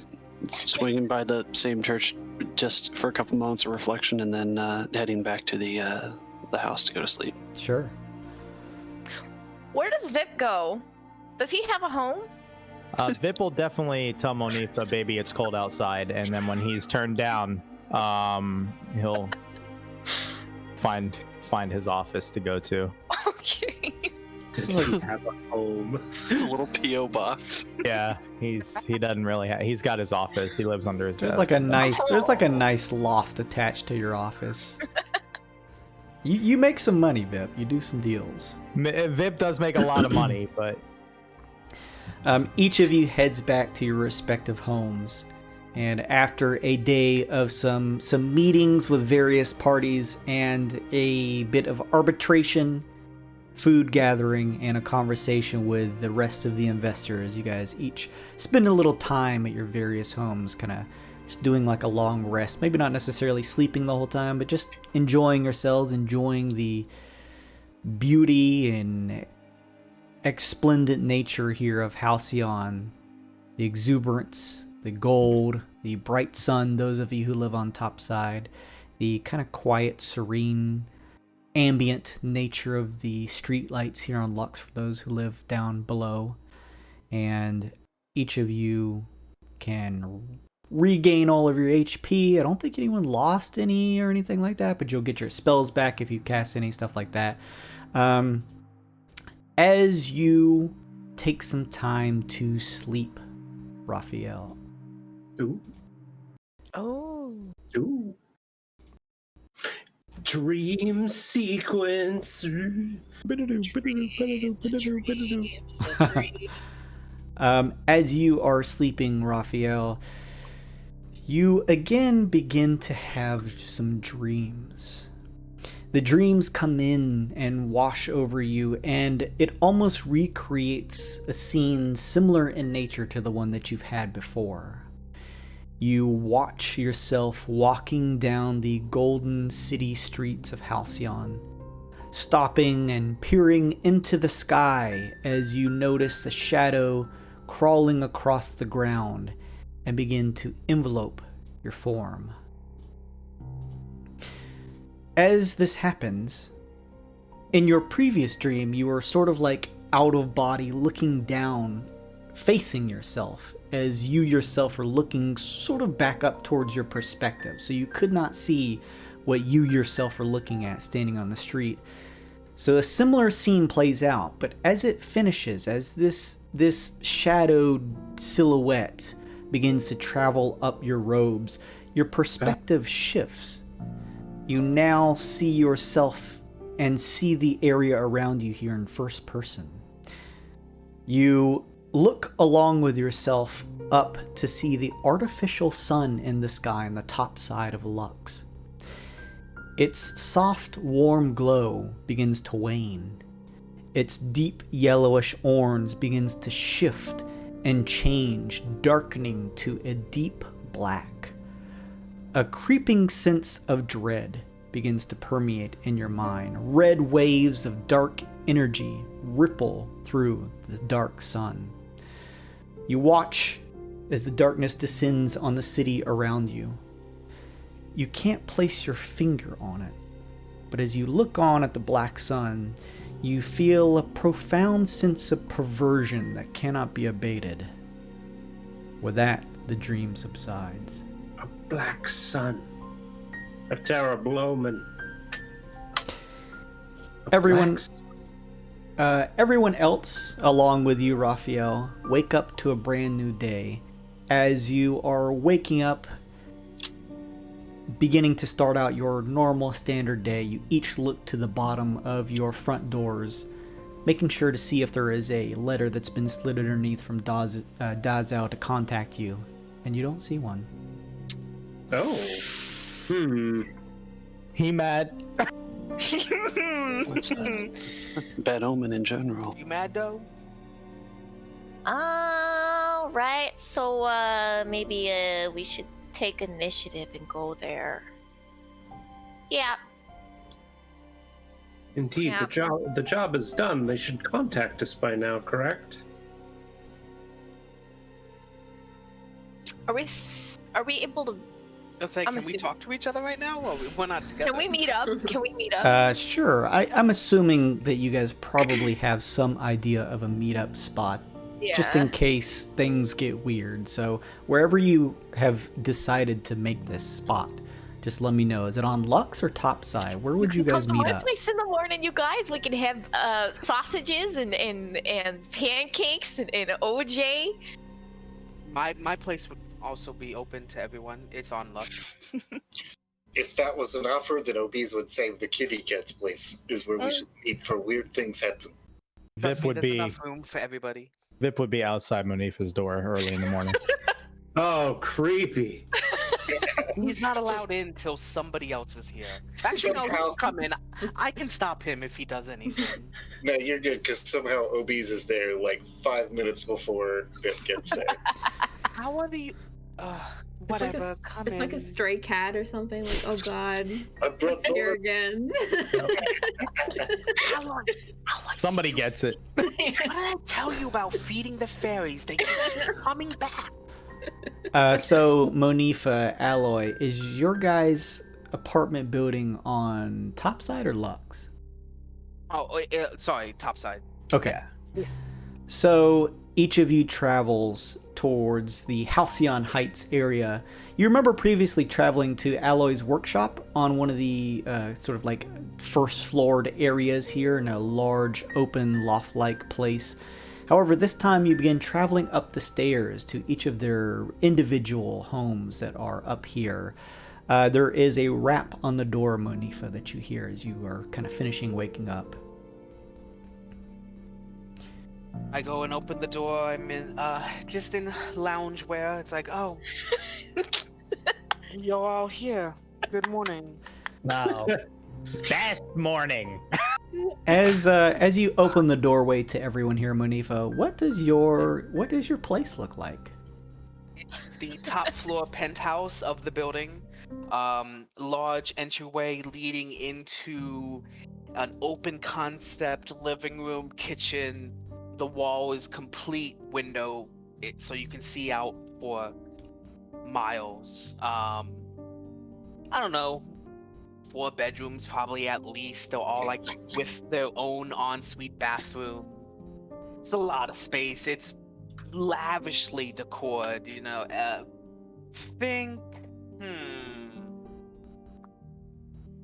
Oh, that style. I don't know. It's fancy. It's very. It's like what is it? Modern. Everything sharp edges. Yeah. It's... You all walk into a opulent interior and see on one of the far ends of the rooms a sort of like outside patio that here up several stories in one of the Halcyon Heights vertical towers here gives you just a beautiful view of the surrounding buildings that make up Halcyon. You can see down below a various number of the residents moving through the city streets as well as other buildings, and the sun shines brightly hitting the patio. It is a immaculate view. Well, come inside. Come in if you're coming in. Well, Mimosas on the counter. There's We're like all there, There's right? like 2 carafes of mimosas already made and ready. And there's also 1 carafe of Bloody Mary if that's what you're into. Jesus. On the way there, can I cast one spell as we're heading, like, as I was leaving my house to head up to Monifa? Sure. I'm gonna write in my book, and I had 2 names still in my book. It was Aloy and Vip, and I'm gonna send Aloy a message. The sending spell. Okay. 25 words, cross planes, dimensions, wherever. It's just gonna say, heading over to meet up. Curious, what are your goals for all of this? Can I reply?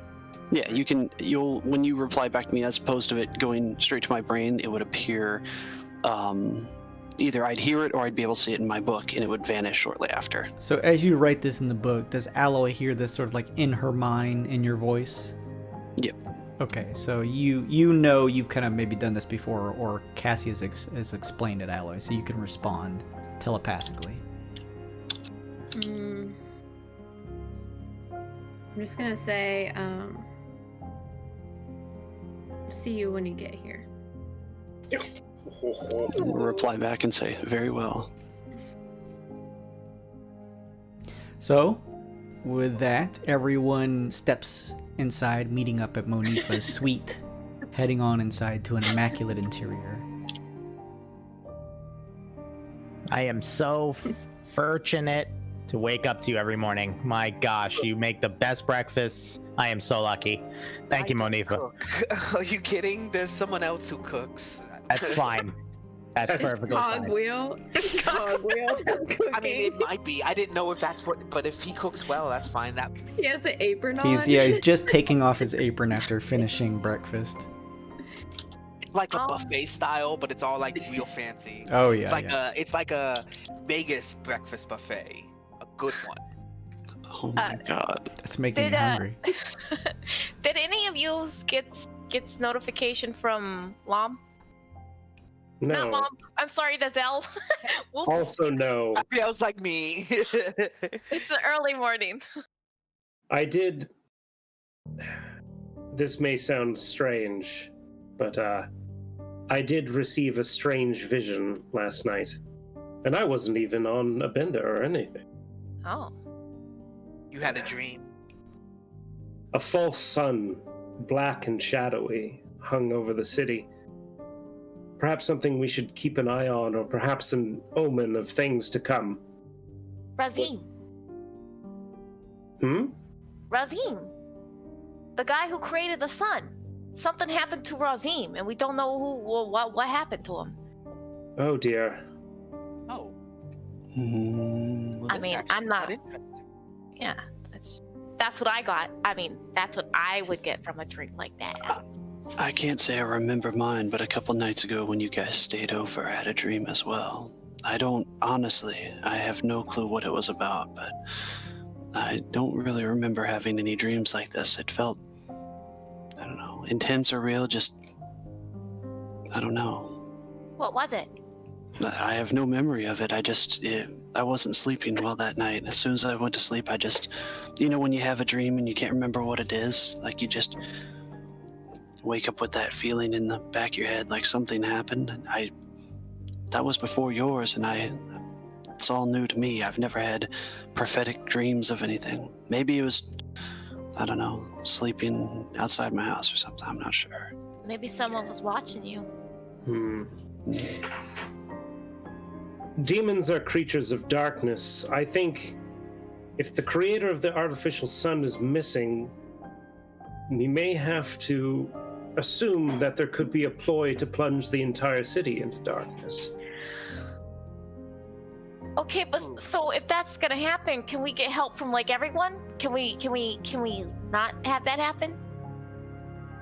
Like, Lom's got lots of information on the demons. I'm sure Lom would enjoy a sunless street as much as the next demon, but... Oh, actually, I don't know about that.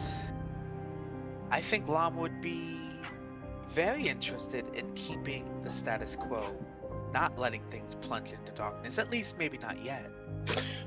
Not yet being operative there. At any rate, I promised I wouldn't stand in the way of you contacting Lom, although I still strongly advise against it. But you're right, we should reach out to as many people as we can, and worse still, we haven't received word yet from Dazelle. As Raphael says this, there is a sound happening underneath the doorway, Monifa, as you see a black envelope sliding under. Oh. Well, Speak of the devil. We're on the same wavelength, Monifa. It seems like it, I guess. I'll go and grab it. You go and grab it and notice that it is sealed in the golden insignia of the crown of the Bullionaire Bastion. As you pop it open, you pull out a emblazoned card that reads, "Time to meet again, Dazelle." Well. It's a little less verbose than usual, don't you think? I think this time she might have known. No, this time we all voted for the Bastion. I'll do the talking. I mean, I have no problem telling the Bastion exactly what they need to hear. Pushing their hand. I still think that unless they specifically call us out on this, we should maintain that we voted correctly. 100%. There are ways to tell the truth without telling the truth. Yeah, let me talk. Oh, I'll do it. Lord. Fine, you talk. Onifa, are you good at lying? I mean, table talk +6 to deception. If you want to lie, I might be able to have an edge on that as well. I can talk my way out of situations from time to time. All right, so back me up then. So it's everyone. We're gonna go talk to Denzel and tell her that we all voted correctly and leave. Right? Get our next mission and leave. We don't have to stick around for any. Nothing more said than needs to be said. Yep. Raphael. Yes. You remember our toast with the cats? Yes. Maybe we should have a similar toast with Denzel. Oh. Now that's an interesting idea. That is, actually. I have 2 extra bottles. Information is never a bad thing to have. Well, don't you have a lantern that also tells you without having to trick anyone into drinking nothing? Indeed, and also to be fair, I mean, presumably me and at least 1 or 2 other people also told them everything already during arbitration, so I don't think that trick is going to work. Oh shit. Well. That Okay. The lantern is fine. Yes. This plan requires celebration. Unfortunately, no such thing. Well, we did get them the deal, but you're right, it's a moot point. We go in and we tell the truth. Wink. Yes, the truth. Wink. Yeah. The truth. Wink. What? No, the truth. I agree. Ranifa, you're making me very nervous right now. Again, there are ways to tell the truth without telling the truth. All right. Fair enough. I'm terrible at lying, so somebody's gonna have to. You speak don't for even me. look Denzel in the eye. You look at Opie. You look at Cassius. You do not look at Denzel when we're talking. You play with Cockwell. Play with whatever you. Do not look at Denzel. Some chicken. It'll be fine. Denzel's like, hello, investors, and Aloy's like, nothing.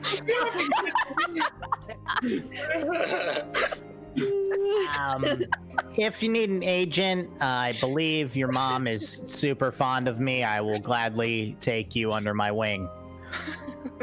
Okay. I don't think I fit under your wing, but okay.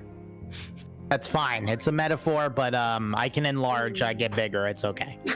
Oh, let's You need to go. stop speaking. Let's go. You all begin to head towards the Gilded Harbor, the docks, where you have previously met with one of the ship masters or ferry masters, who is a Eidolon. And as you descend down onto the docks, you see, similar to the previous times, that he is once again there along with his kind of yacht. And as you guys pull up, he greets you all and asks to see your Bullionaire Bastion badges, pulling his out. Before we get up to him, I pull Kara aside and give her a blessing of the a charismatic bird. You have advantage on charisma. Yes, excellent. Wait. Excellent. I also have the karma. This is enhanced ability. Okay, nice. Why I didn't have all the details on there. Obi's a drunk. I think it's charisma checks, right? I'll find He had out. too many Bloody Marys. Then Victor. I cast non-detection on myself. Okay. For 8 hours, I can't be detected through divination or scrying. Okay. Also do the mental link with Karma, Wrath, and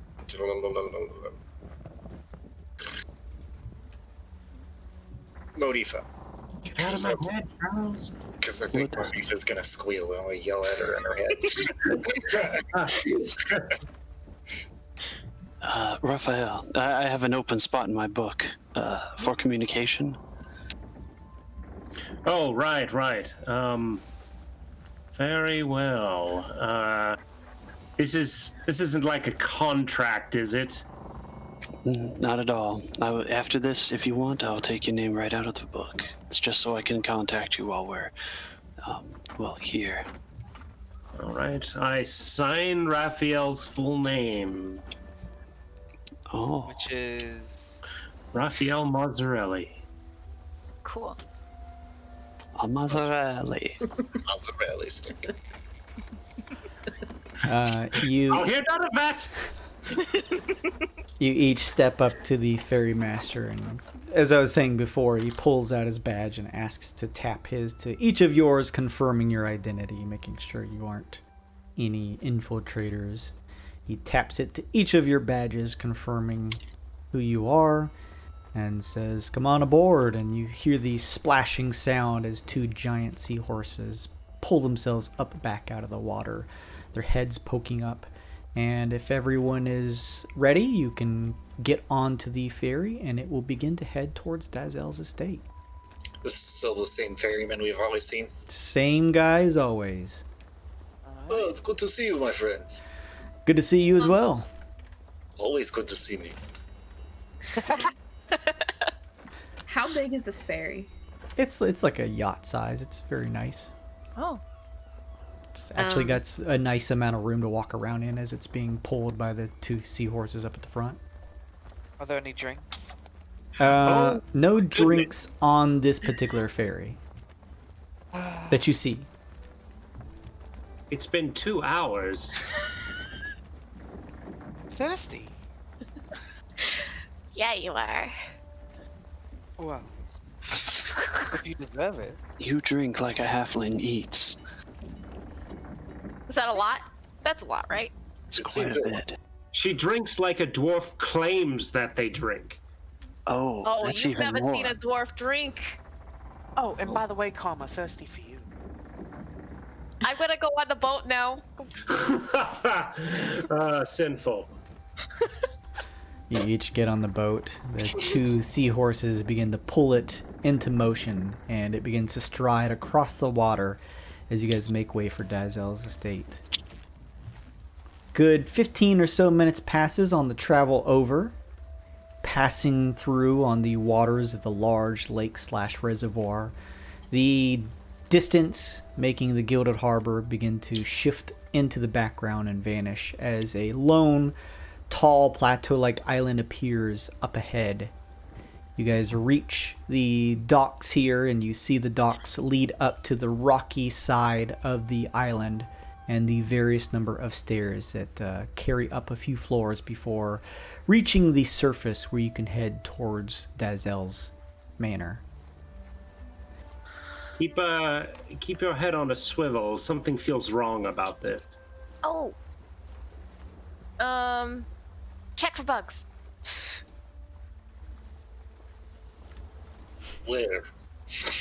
inside Dazel's place. Oh, actually, that's a great idea. Before we walk inside, I cast clairvoyance on Dazel's office, and I will choose seeing. I put a little invisible sensor inside of Dazel's office, and I keep it there. So that's what that spell looks like. That's pretty cute. I mean, That's what it looks like from this side. from this side, yes. Yeah. as you guys begin to make your way, we'll say, towards Dazel's manor. The doors to the estate open as the characters step up to them. You're assuming that these are any of the various unseen servants that are around here that are opening the door.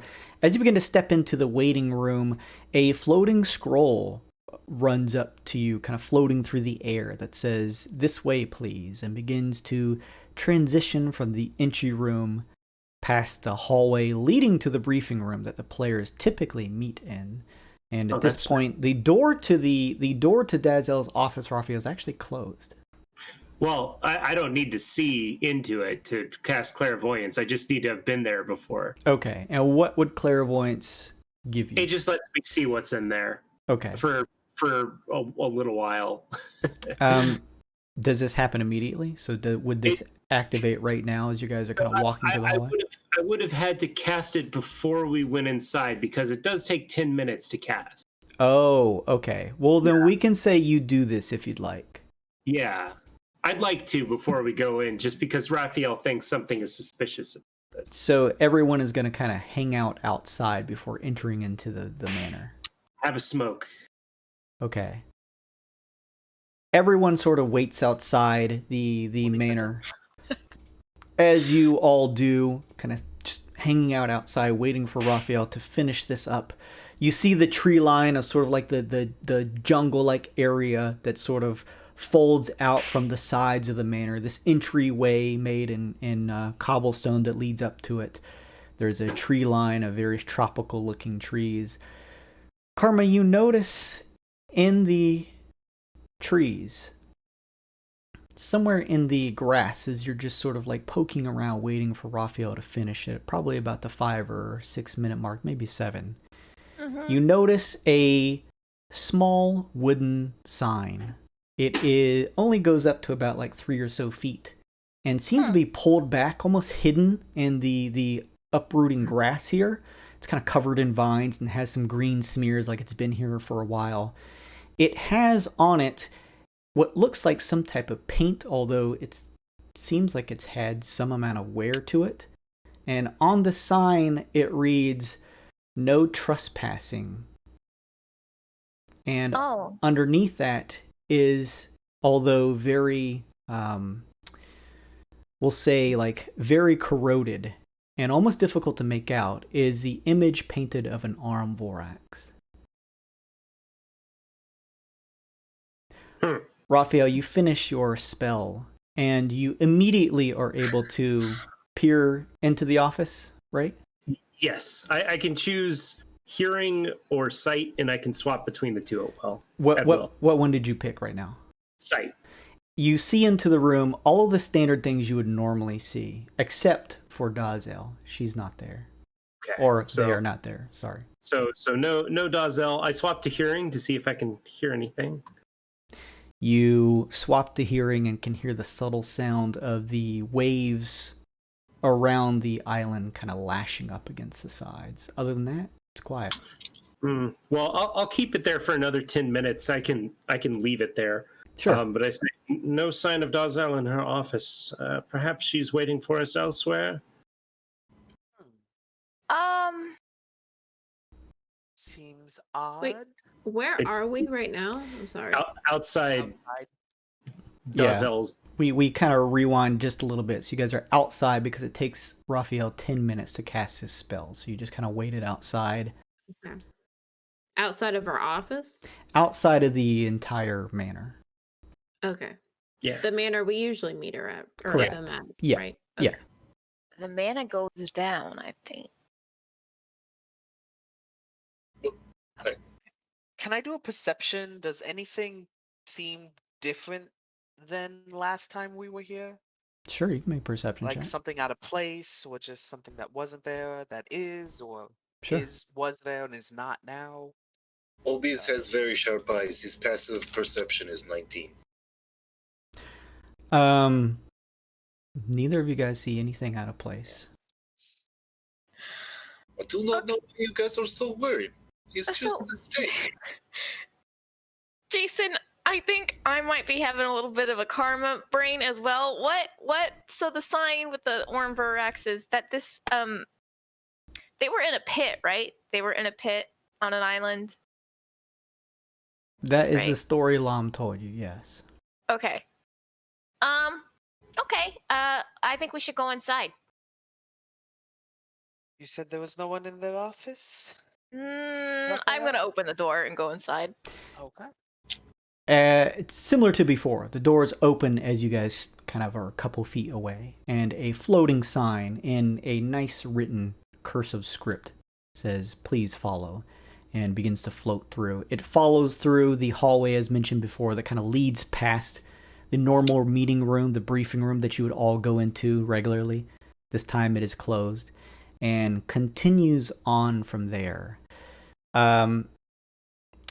A set of double doors are at the far end of the hallway you guys typically traverse to enter into the briefing room.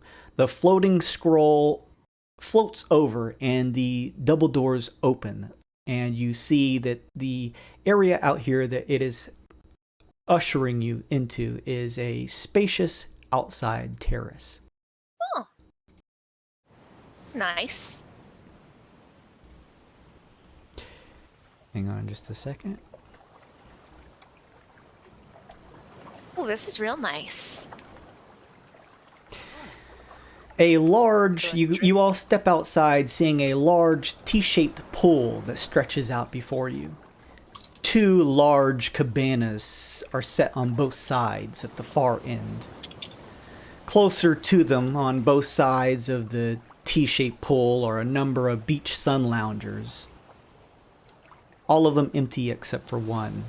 You see nearby, Dazel lies outstretched on the sun lounger.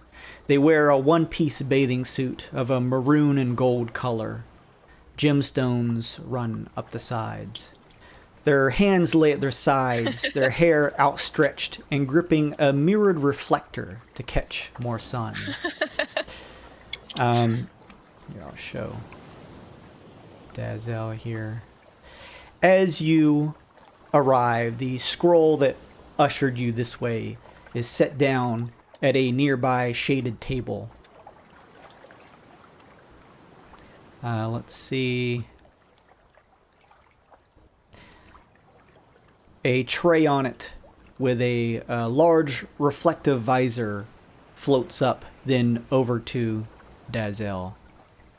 You watch as Dazel takes the visor from the tray and slips it on, raising a hand and out to the sun, and without looking at you guys, speaks out to you. If the sun is artificial, are its tans even real? They pull their visor down enough to be able to lock eyes with the party. I was informed of the names of the tabaxi who have been compromised at the estate. Good job. Let's converse, shall we? Are any of you hungry? We just had breakfast. I'll eat with you, your Dazeladness. I never pass up a good charcuterie boy. Very well, they say. And with a slap of their hands, as you quite literally mentioned, there is a tray full, or a charcuterie full of delicious snacks on top. I got a second step for snacks. Dazel gets up and leads the party to a nearby cabana. You can see here it includes a chase lounge covered in soft pillows with a gold table in the center of it all. Please, sit, they say as they take a seat at one of the chairs here. This is a resplendent courtyard you have here. Thank you. It is very nice. It's a fake sun, but it is almost, to the untrained eye, as glorious as the real thing. It's been some time since I've seen a real one. At this point, I'm not sure I'd be able to tell the difference. Untrained. To me. I think your tan is plenty real.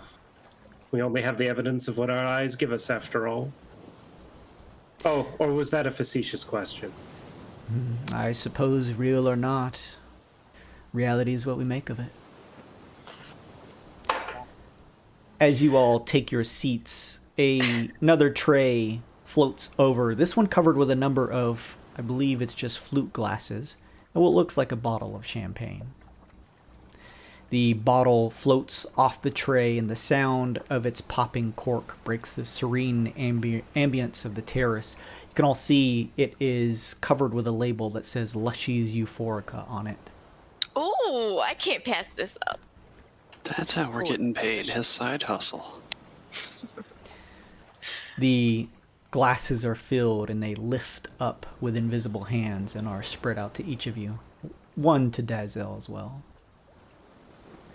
Dazel takes a sip, beginning to pull some... They open the golden table, and inside there's a couple documents that they fish out and place onto the table and pull up, unfolding some of them to kind of read through. I was made aware of the identities of the demonic infiltrators that appeared during each of your gatherings. I think it is necessary to mention, I realize that each of you have your own aspirations for Halcyon's future, they say. And you watch as they now take off the shaded visor that they were wearing to block out the bright sun, and kind of sets it on the table, locking eyes with each of you. But you have to understand, none of that will come to fruition if you do not work towards helping the Bastion with its demonic issues. This will be my one and only warning. Next time, I need every one of you to arbitrate. Wait, we all did, right? Well, as I understand. Make a deception check, Karma. At disadvantage. At regular. At regular! Woo! Enhanceability! Enhanceability. Woo! Woo! Don't forget that karma coin in case you... Plus 10, wow. I'm saving it. Yeah, I'm saving it. As we've mentioned before, we have reason to believe that someone might be tampering with these results.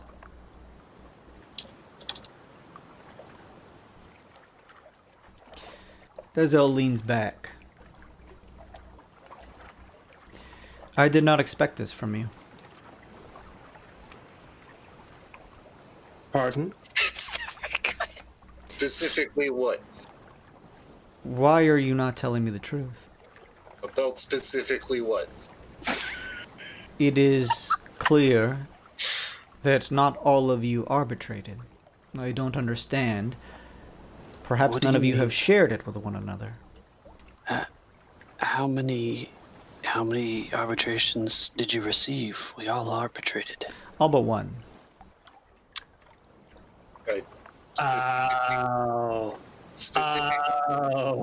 Specifically how many? There are 7 of you here. That would make 6. I understand. I can do the math. I just wish to hear the things said specifically. That's all. If there was some sort of error in our submission, I apologize on behalf of the offending party, Dazel. Let's just say I need each of you to ensure that you end up arbitrating. I don't see a need to reprimand any of you individually.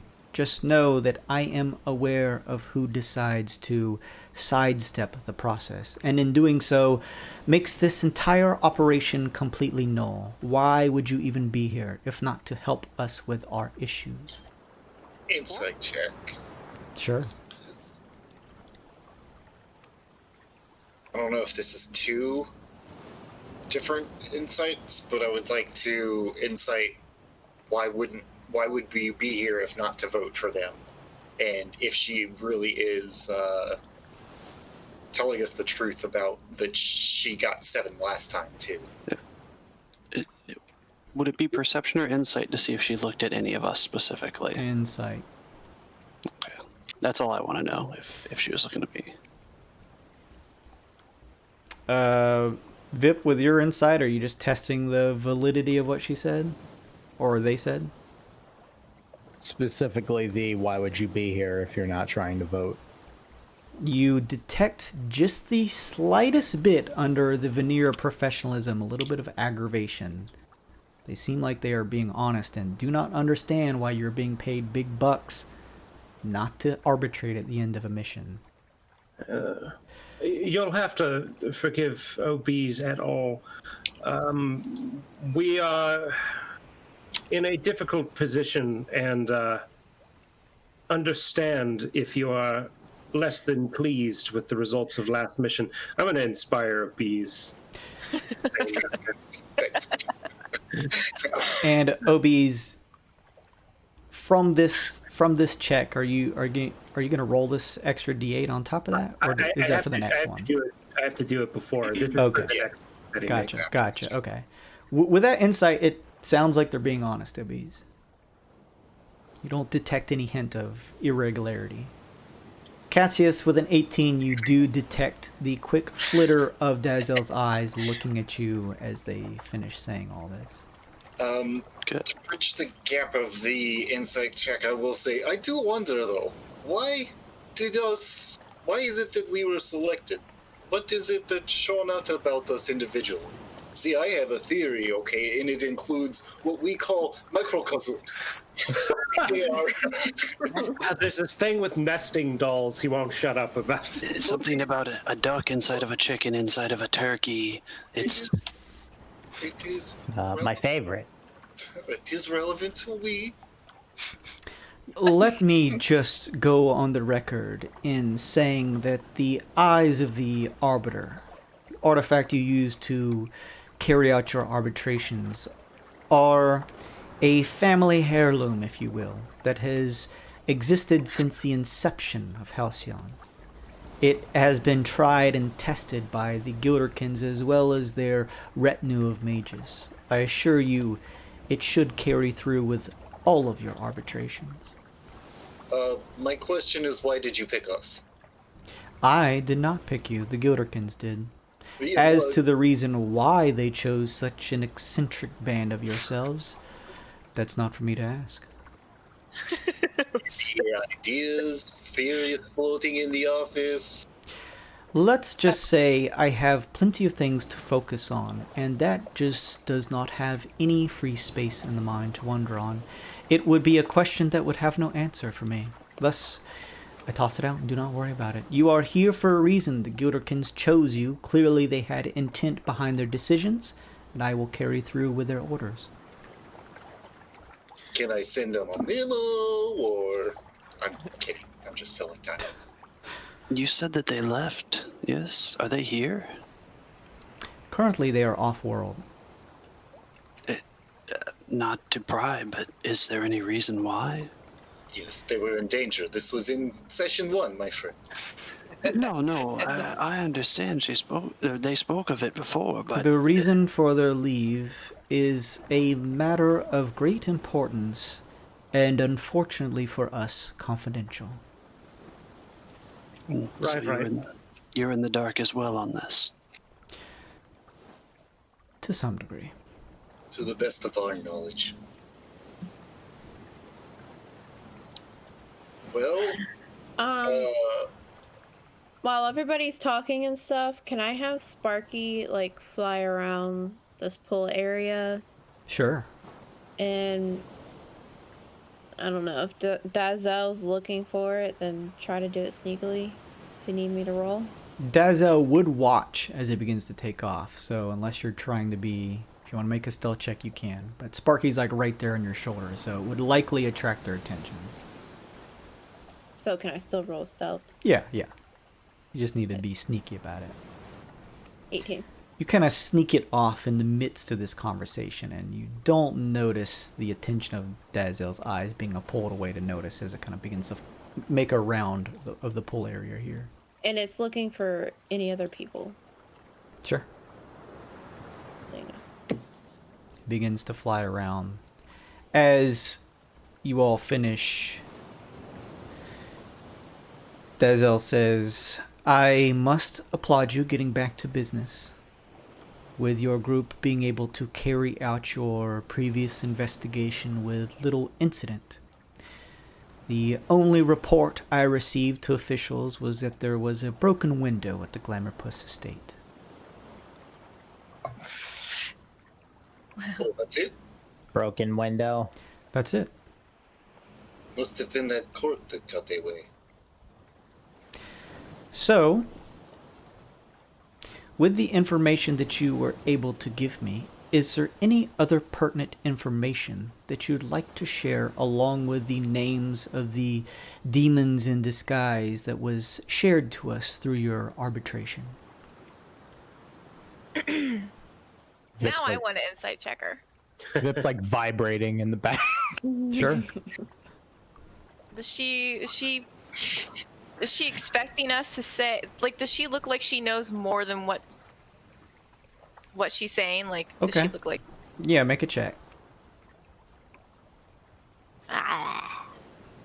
14. She seems... Advantage. Oh, no, right. No, it's only charisma. Charisma. with your 14 karma, she seems... I keep saying she. They lay back on the chase lounge, and they look a little expectant. Okay. Let's see here. Alloy Sparky kind of swiftly zooms a little lower so that it's not just sort of like flying from the sky down to catch notice, kind of flows along the ground here and kind of crawls up the side of you. And it doesn't squeeze you as it normally would when it sees others. Okay.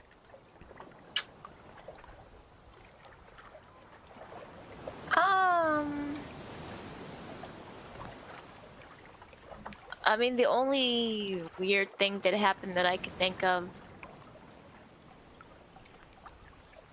No, we told you all that through arbitration. Hold on. I'm sorry, I'm thinking. Let me be clear. The arbitration process is a simple, intuitive, telepathic communication. Basically, the premise of your mission, this investigation at the estate, was to divulge any of the identities of those who may be related to the demons, whether that is a demon in disguise or otherwise. So, I want to be clear, not every detail of your mission is necessarily shared with us. But, for each of you, as you arbitrate, the telepathic bond is strengthened and we receive the information faster. Thus, when one of you failed to arbitrate, you will likely realize it took me a bit longer to get my things together to prepare for your arrival than usual. I'm going to really quickly, if I can, telepathically tell... Can I talk to, like, all the cat, Raphael, and Obi at the same time, or... I think it's just to me. Okay, well, I'm gonna say, I'm gonna mention a devil that I found down there, and she was talking crazy about a regime. Well, the last word cut out. Talking crazy about a regime. I want to know more about regime. Do you think that would be unwise for me to mention?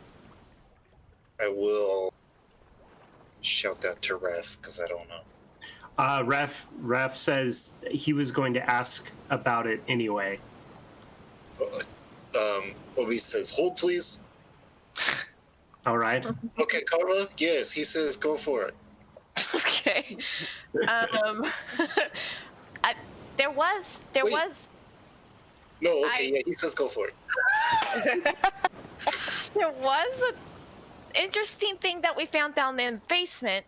A devil who is talking nonsense about a Razim. Razim. A Razim, yeah.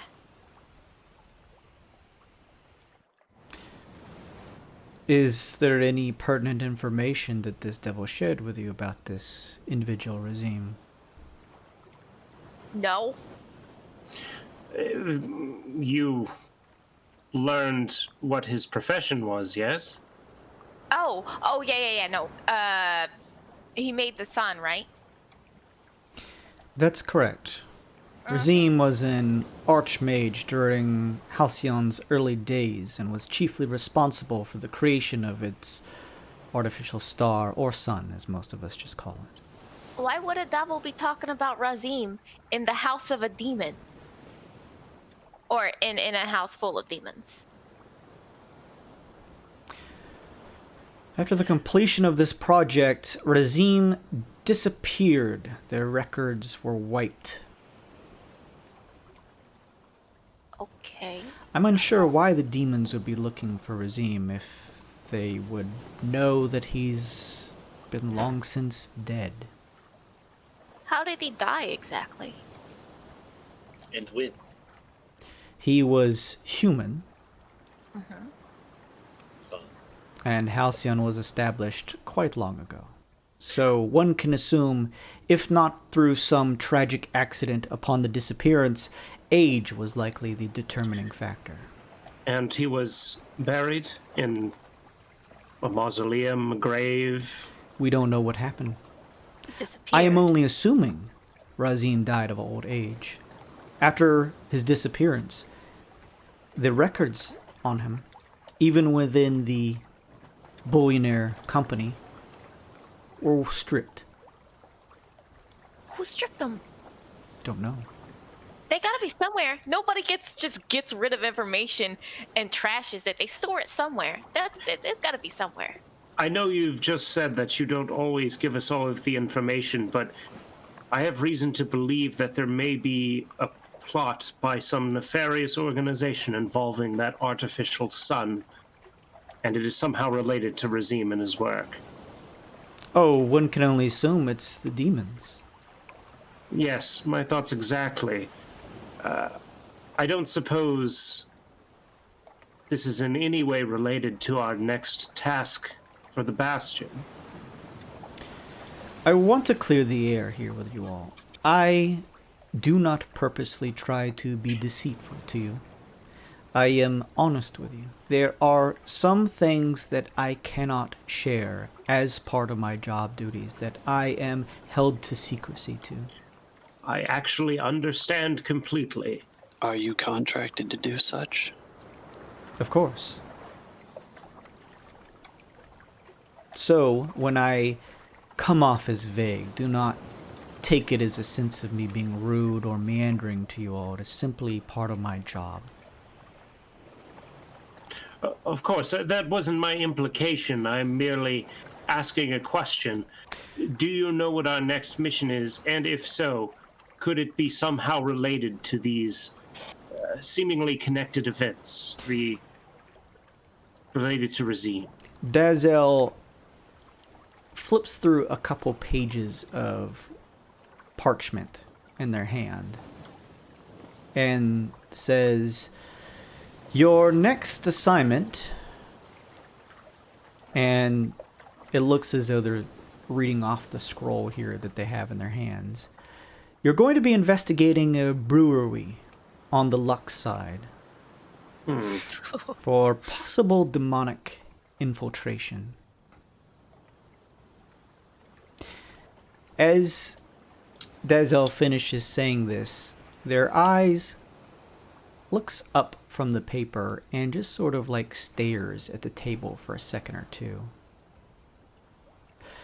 They put the paper down and pull out from inside of the open top table in the center a rolled cigarette, and with a lighter lights it up, takes a drag, quiet the whole time.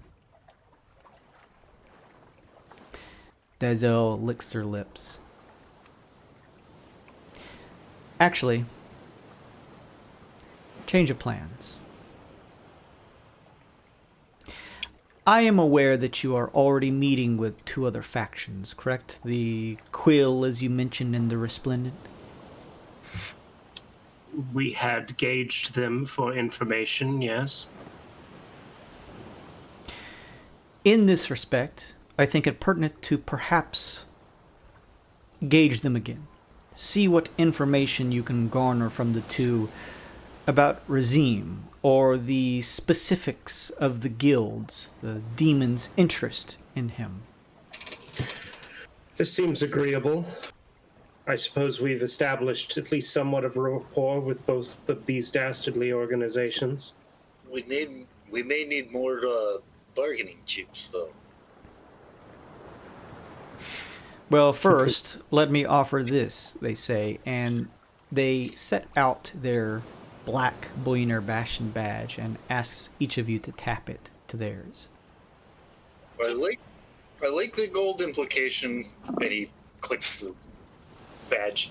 But I meant more of the information. A trade of information is usually satisfied with a trade of information. What are you looking to garner from me? I only wish to know something that we do not, so that we may trade this information. Regarding what? I am not so smart in these areas. Let me just say I do not feel comfortable in exchanging information about the Bastion to 2 competing factions who are vying to essentially usurp our power. What if that information was intentionally untrue? That I could get behind. I tap my badge to the badge in the middle. A job well done to each of you, carried throughout with minimal volatility. 10,000 gold has been transferred to each of your accounts. I guess I'll get Kaiser a new collar or something. Obi says opulence. I was thinking tanned leather this time. Look at their father. I'll need to rework some things for this arbitration period coming up. But I want you to follow up with these 2 factions. Gather what information they may have. If you need to come up with information that you think would be a pertinent lie to tell them in order to garner some information from them, you are happy to do so. We should decide on that collectively before we go talk to them. So I get if this is a strain for you as a GM, but Obi's would try to make Gazelle give us something, even if it's fake, because he feels like she would be better get close to the truth, a believable lie, than we could, because we're outside of the organization.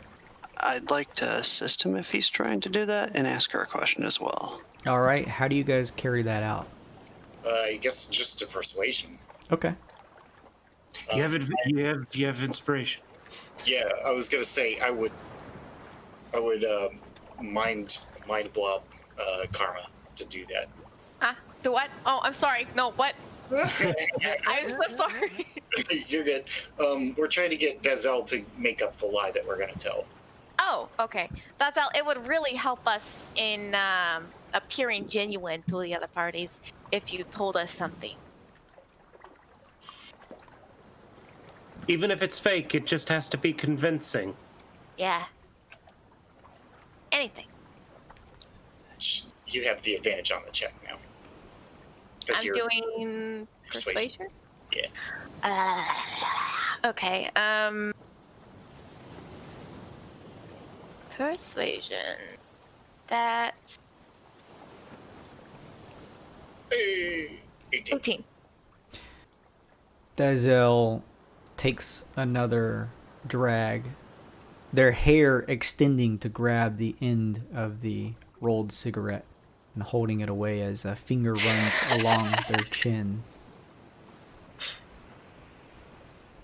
What do you think would be the most important, since you have all met in person with these 2 factions, the type of information that they would be happy to hear so that they would themselves open up to you?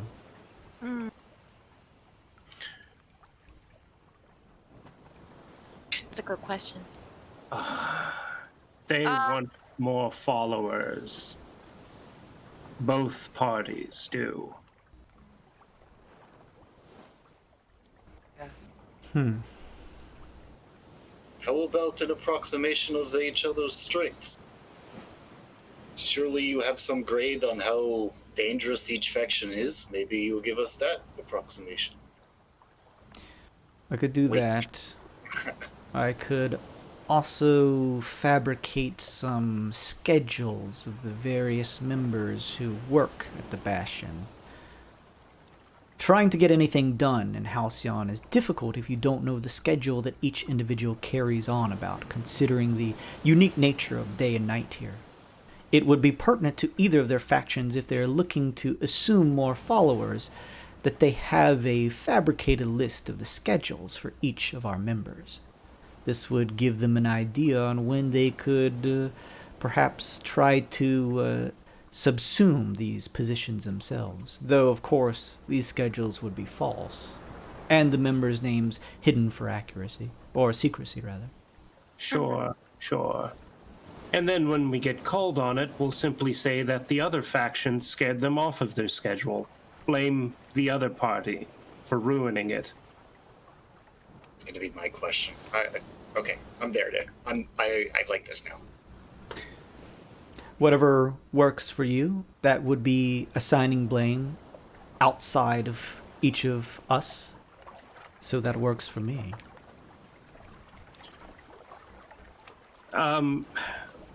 This is all well and good. We can ask these factions about Razim, but what of this brewery?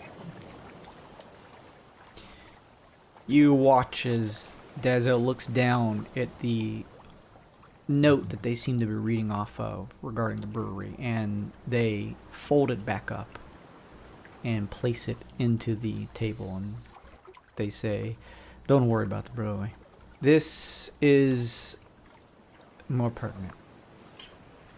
I see. So then should we assume that our next task should be solely on learning what the demons know about Razim? Yes, meet with these two competing factions that you've spoken to before. Dig everything that you can out.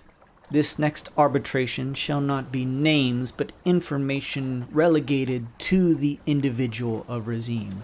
Everything you are able to find out. Dig as deep as possible for this one before your arbitration. A simple enough task. Done and done.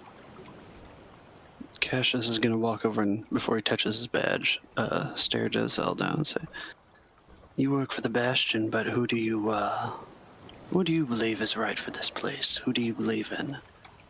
The Bastion has built this place from its inception, where nothing but the void stood, and has so far kept everyone above the waters of life. In fact, it has made many prosper, and given the entirety of the Twixt itself the ability and opportunity to succeed. Without it, and by which I mean the ruling Bullionaire Bastion, it would be a detriment to not only the Twixt, but also everyone who resides here in Halcyon. My place is with the Bastion themselves. Fair answer. So has this building been here since inception? Your little the manor here? Yeah. No. Oh. What? Well. This is a nice meeting ground when there are occasions, places of secrecy. The reservoir being one of the few areas where spelljammer travel above is prohibited. And typically, travel through means of water is very limited to only a specified number of Halcyon citizens. Thus, my manor was established here so that when we have these conversations, it is with the highest priority of secrecy. But this place did not always exist here. Very interesting. Very smart. Well, I think that's all the questions I have. I want to message Raphael, like a Through OBs. Please tell Raphael to do kind of magic. Look with his magic eyes around here. Not doing this anymore, but okay. I do a once over of detect magic just to see if I see anything out of the ordinary. Lots of magic as you detect whatever magic would be imbibed in a number of unseen servants moving around. Okay. Just the invisible ones, the normal ones, the ones we already knew were here. Obi, tell him to check his lantern. Obi, tell him to check his lantern. I was just about to message him. She also wishes for you to checking the lantern. Are you serious? You can ask her.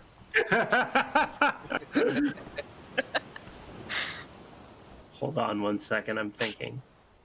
You both hear cursing in some language you don't understand. Suka bet. Exactly. Can Vip pick up and they're all trying to get their act together and need some stalling? It seems like there is a really long period of silence here. Jess has a move. Each of them. If it pleases the court, your dazzledness, I'd like to approach the bench. Your theyedness. Yes, Vip. Maxworth Mega Deals presents to you a successful contract of the fast feline nature, in all parts accounted for. Your dazzledness, please observe, and unfurls a signed contract. Oh. Dazzle takes a second to look over it. Excellent. There will be some difficult implications considering what you arbitrated, seeing that there were a number of demon infiltrations within the newly enlarged Nip and Chip Company. But I will do what I can to make sure that this agreement carries through the difficult waters up ahead for the company. I appreciate that and will offer each of you an extra 1,000 gold for the successful completion of this. Oh, Vip, yep, I could. You're so good job, Vip. Wink. Yeah, wink. Cash is going to stare at them still for a couple of minutes, touch his card, and walk away. Before you go, find out what these other factions know, and I mean down to the bones of what you can about Razim, and then follow up on that information. Learn everything that you can, and then arbitrate to share that information. Do this for me, and I will summon you again, your prize this time, 12,000 gold apiece. 12,000. Harmer wipes drool from her mouth. What is all this gold good for anyways? Why are you paying us so much money? How long have you been living here? I was born here. Good for? Cassius, you live in Halcyon. This money can buy you anything. The sky is the limit. You could put this toward a spelljammer. You could put this towards an entire building floor of one of the Halcyon Heights if you wish. You could put this to the personal pet projects when you get done and head back home at night. You and the Bastion chose me to work. You know exactly what I want, and if you don't, I'll let you know. I want off of this place, as far away from this place as possible. However much that means I have to make from you to give back to you. You tell me. Give me a price to bribe my freedom out of here. Let me be clear. The Gilderkins are the ones who chose you. I do not know very much of anything about any of you. I'm simply carrying out my job. I am doing so formally. I understand your suspicions about this involvement, but you have been participating in as such to this point. You are welcome to simply walk away from all of this if you do not wish to carry on. You are being given a reward from the Gilderkins themselves that would make practically anyone else in the entirety of the Twixt their jaws drop to the floor. If this money, this monetary reward does not suit you, I understand. There are some things out there in the world that money cannot buy. You're welcome to walk away from all of this if you wish. Oh no, not at all. I'm curious why, again, our employers left. Too dangerous. But here we are, footing their work. Again, they were going on a very important mission, but one that is confidential. They do plan to return at some point. Very well then. Off doing king and queen shit. At the very least, Cass, make enough money to buy you a nice, luxurious spelljammer with which you can fly away from Halcyon, the gilded splendor.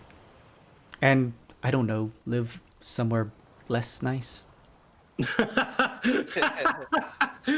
That's really funny. Any place... Here, go buy yourself some more money. Get out of here. Any place without a festering infestation of demons and the such whipping to tear it apart sounds fine to me. That is the entire thing I've been trying to drill into your minds, as well as anyone else's. Thank you, Channel 29, for that raid. I appreciate that. How long have the demons been around? Like, when was their first, upcomings? Dazel looks and thinks for a second. Thank you, Austonian Knight, for the follow as well. They say they have been a constant issue for us, though this time an exceedingly important one, enough to gather you all together to fix this. You must understand, I completely get that each of you are attempting to perhaps buy your way out of this terrible place of Halcyon. I don't know your respective lives. Perhaps you've had a difficult time. Who am I to tell? But what I am offering here for each of you is the opportunity to fix the issues that Halcyon faces at the top level. You are all acting as though you lived in a corrupt city with no means to fix it, when you are actively participating in the job that could fix it and make the entirety of Halcyon better. If we fix our demon problem, and from there, with a newly christened Halcyon and its future of making sure everyone benefits and lives a luxurious life, you want to choose to jump in a spelljammer and go somewhere else, maybe dangerous or less opulent, you're welcome to do so. I personally do not understand, per se, why you'd want to carry this out. Dazel, I just wanted to see how thick the roots ran with the demons, that's all. Just wanted to know how long they were around. Simply think this is important to illustrate to each of you here. You are not peasants on the street with a corrupt government at the top level. You are active participants in the top, the highest level of change for this city. Everything you hate about this city could be changed through actively participating and helping us rid ourselves of the demons once and for all. Have you considered that the Gildikins themselves may have been infiltrated by all of this? That all of this is just to root out the rest of the evil that could be, challenging them, so to speak? That's my biggest concern about all of this. I have worked with the Gildikins for over 50 years. Oh, you look great, by the way. I appreciate that. It takes a lot of work. So, trust me when I say that I know them. I understand your suspicions. But I have worked directly with them for some time.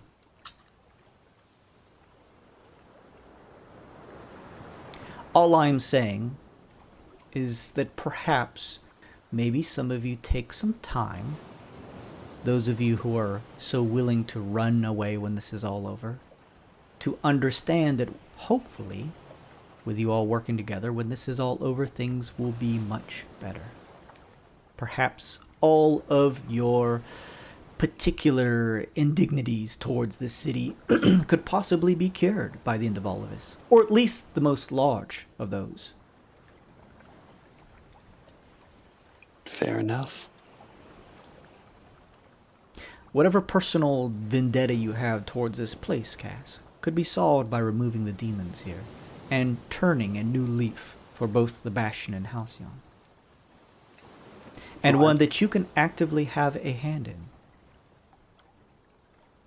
I would be more than happy to find them and take care of a few of them.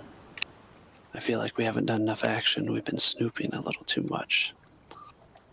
And trust me, snooping is what you will continue to do if you value your lives. Understand that each of you as individuals are not people on the streets raising a fist at the tall towers before you. You are at the top levels of those towers. If you wish to exercise change in this world, in this city, working with us to do this means all of those opportunities will be afforded to you.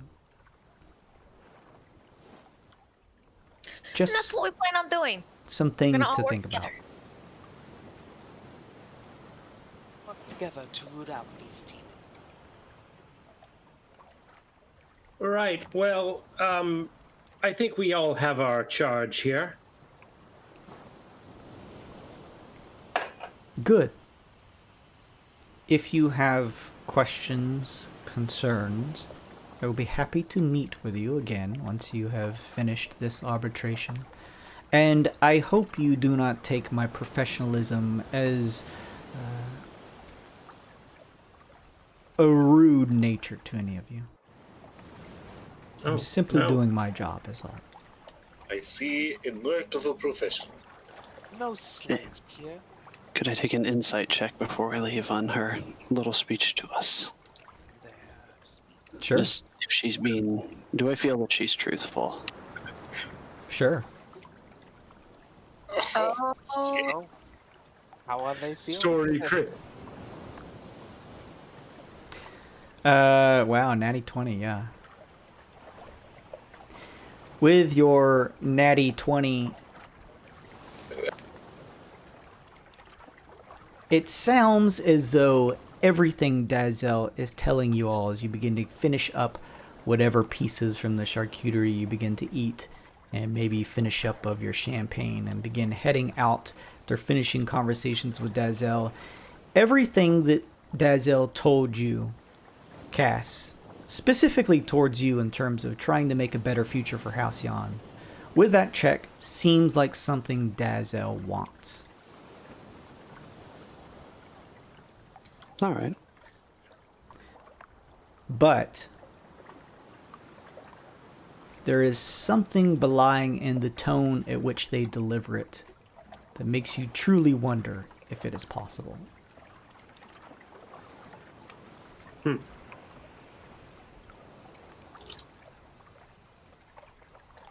That makes a lot more sense. So, as you guys begin to head out, I think that's a good place to call it for the evening. Oh, I got a good place to call it. After we leave, do we get all the way back to the docks? I want a word with Cass.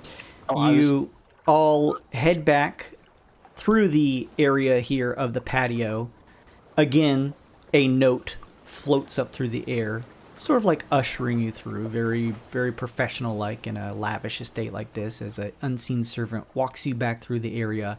Two unseen servants opening the two doors that leads you back out to the open plot of area here, where you see the dock at the upper level here, on the top level of the island over here, OBs, knowing that the stairs will lead down to the docks.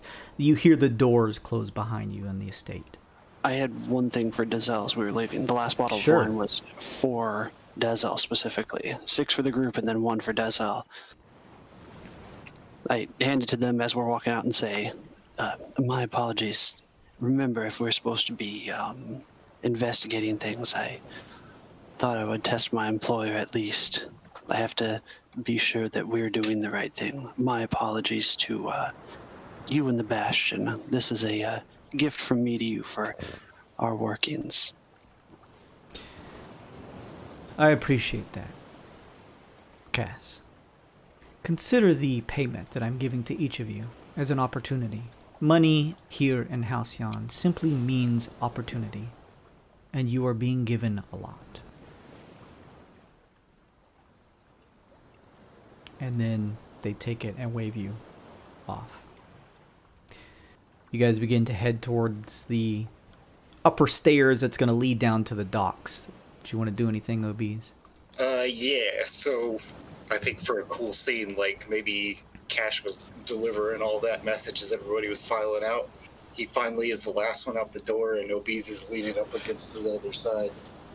Says, Cash, I wish to speak with you. Sure. What's up? Wish to speak with you on behalf of our employer. On the behalf of the Bastion. We have been employed, we have been entrusted with a great power. If you refuse to wield that power, maybe you should not be with us, yes? Do you wish to do the right thing? Do you wish to continue on with us? Or do you wish to leave? I wish you to think about it. And Ubis just leaves. All right. That is a good place to end it. As you guys begin to head down the steps of the dock towards the Ferrymaster, where you will return to the mainland and consider the next course of action for the group. Now given a task that seems a little different than what you've been going on so far. So with that, thank you so much everybody for stopping by and hanging out. I got your message, Nick. I really appreciate everyone for... What's that? Who's he pickpocketing? No, he's telling me to raid Mosrel. Thank you so much, Ostonian Knight. Thank you for that raid, Channel 29. Red Ox Chai, Tepid the Pond, Dark Wolf of Terrace, Mapping Quest. Thank you guys so much for following the channel. Hey, if you're new to the channel, we play D&D every Friday night at 9 p.m. This is Devils in the Details, our Intrigue RP heavy campaign. So if you enjoy a less combat intensive game, you're in the right spot. We play here in our homebrew world of Halcyon. Amanda's got her cute little cat with her. There's all kinds of really cool ways to interact with us, including Twitch channel points, stickers, and we play Stream Raiders. Besides, we do D&D on Friday nights, but we play streams outside of this. Tomorrow I'm going to be playing some Haunted Demo Disc PS1, which will be fun, and I'll be doing Stream Raiders during it. So there are lots of ways that you can interact. If you guys enjoyed any of this, I'd love for you to give the channel a follow so that we can keep kind of trying to grow eyes on the content, because I think it's well put together, and I have a great group of role players who we all put on a good show. So if you feel like it was worth it, I'd love to have you follow the channel, and I appreciate all of your support, whether it's through Twitter or here on Twitch. Go make sure and follow the Twitter. All of my handles are GAWD_mode. Over on Twitter this next week, we're doing a really cool giveaway. I haven't announced what it is just yet, but you'll see that post early in the week. We hit 300 followers here on Twitch and 1K over on Twitter. So we're going to be doing some giveaway fun. That's going to include things like some sub gifts over here, as well as a cool giveaway on Twitter. So make sure and follow that just to stay up to date in news and stuff like that as well over on Twitter. I have a Patreon too, where you can play in a subbed game every other Sunday that's DM'd by me. And you can play in a game that takes place in our homebrew world here. So there may be some overlap with the lore, which would be really cool. As well as other really cool stuff like Discord benefits, early YouTube videos. You get access to my DM notes to see maybe some stuff that the players didn't come across, or extra stuff. Cool stuff also, like a swag, like mini print stickers, even a t-shirt. I do like seasonal merch that you can get for the channel. So all kinds of cool, crazy stuff. There's a YouTube, there is a Instagram, Facebook. If you missed any of this episode or want to catch up on this campaign or any of our other campaigns, it's all on the videos on demand here on Twitch or over on our YouTube at youtube.com/GAWD.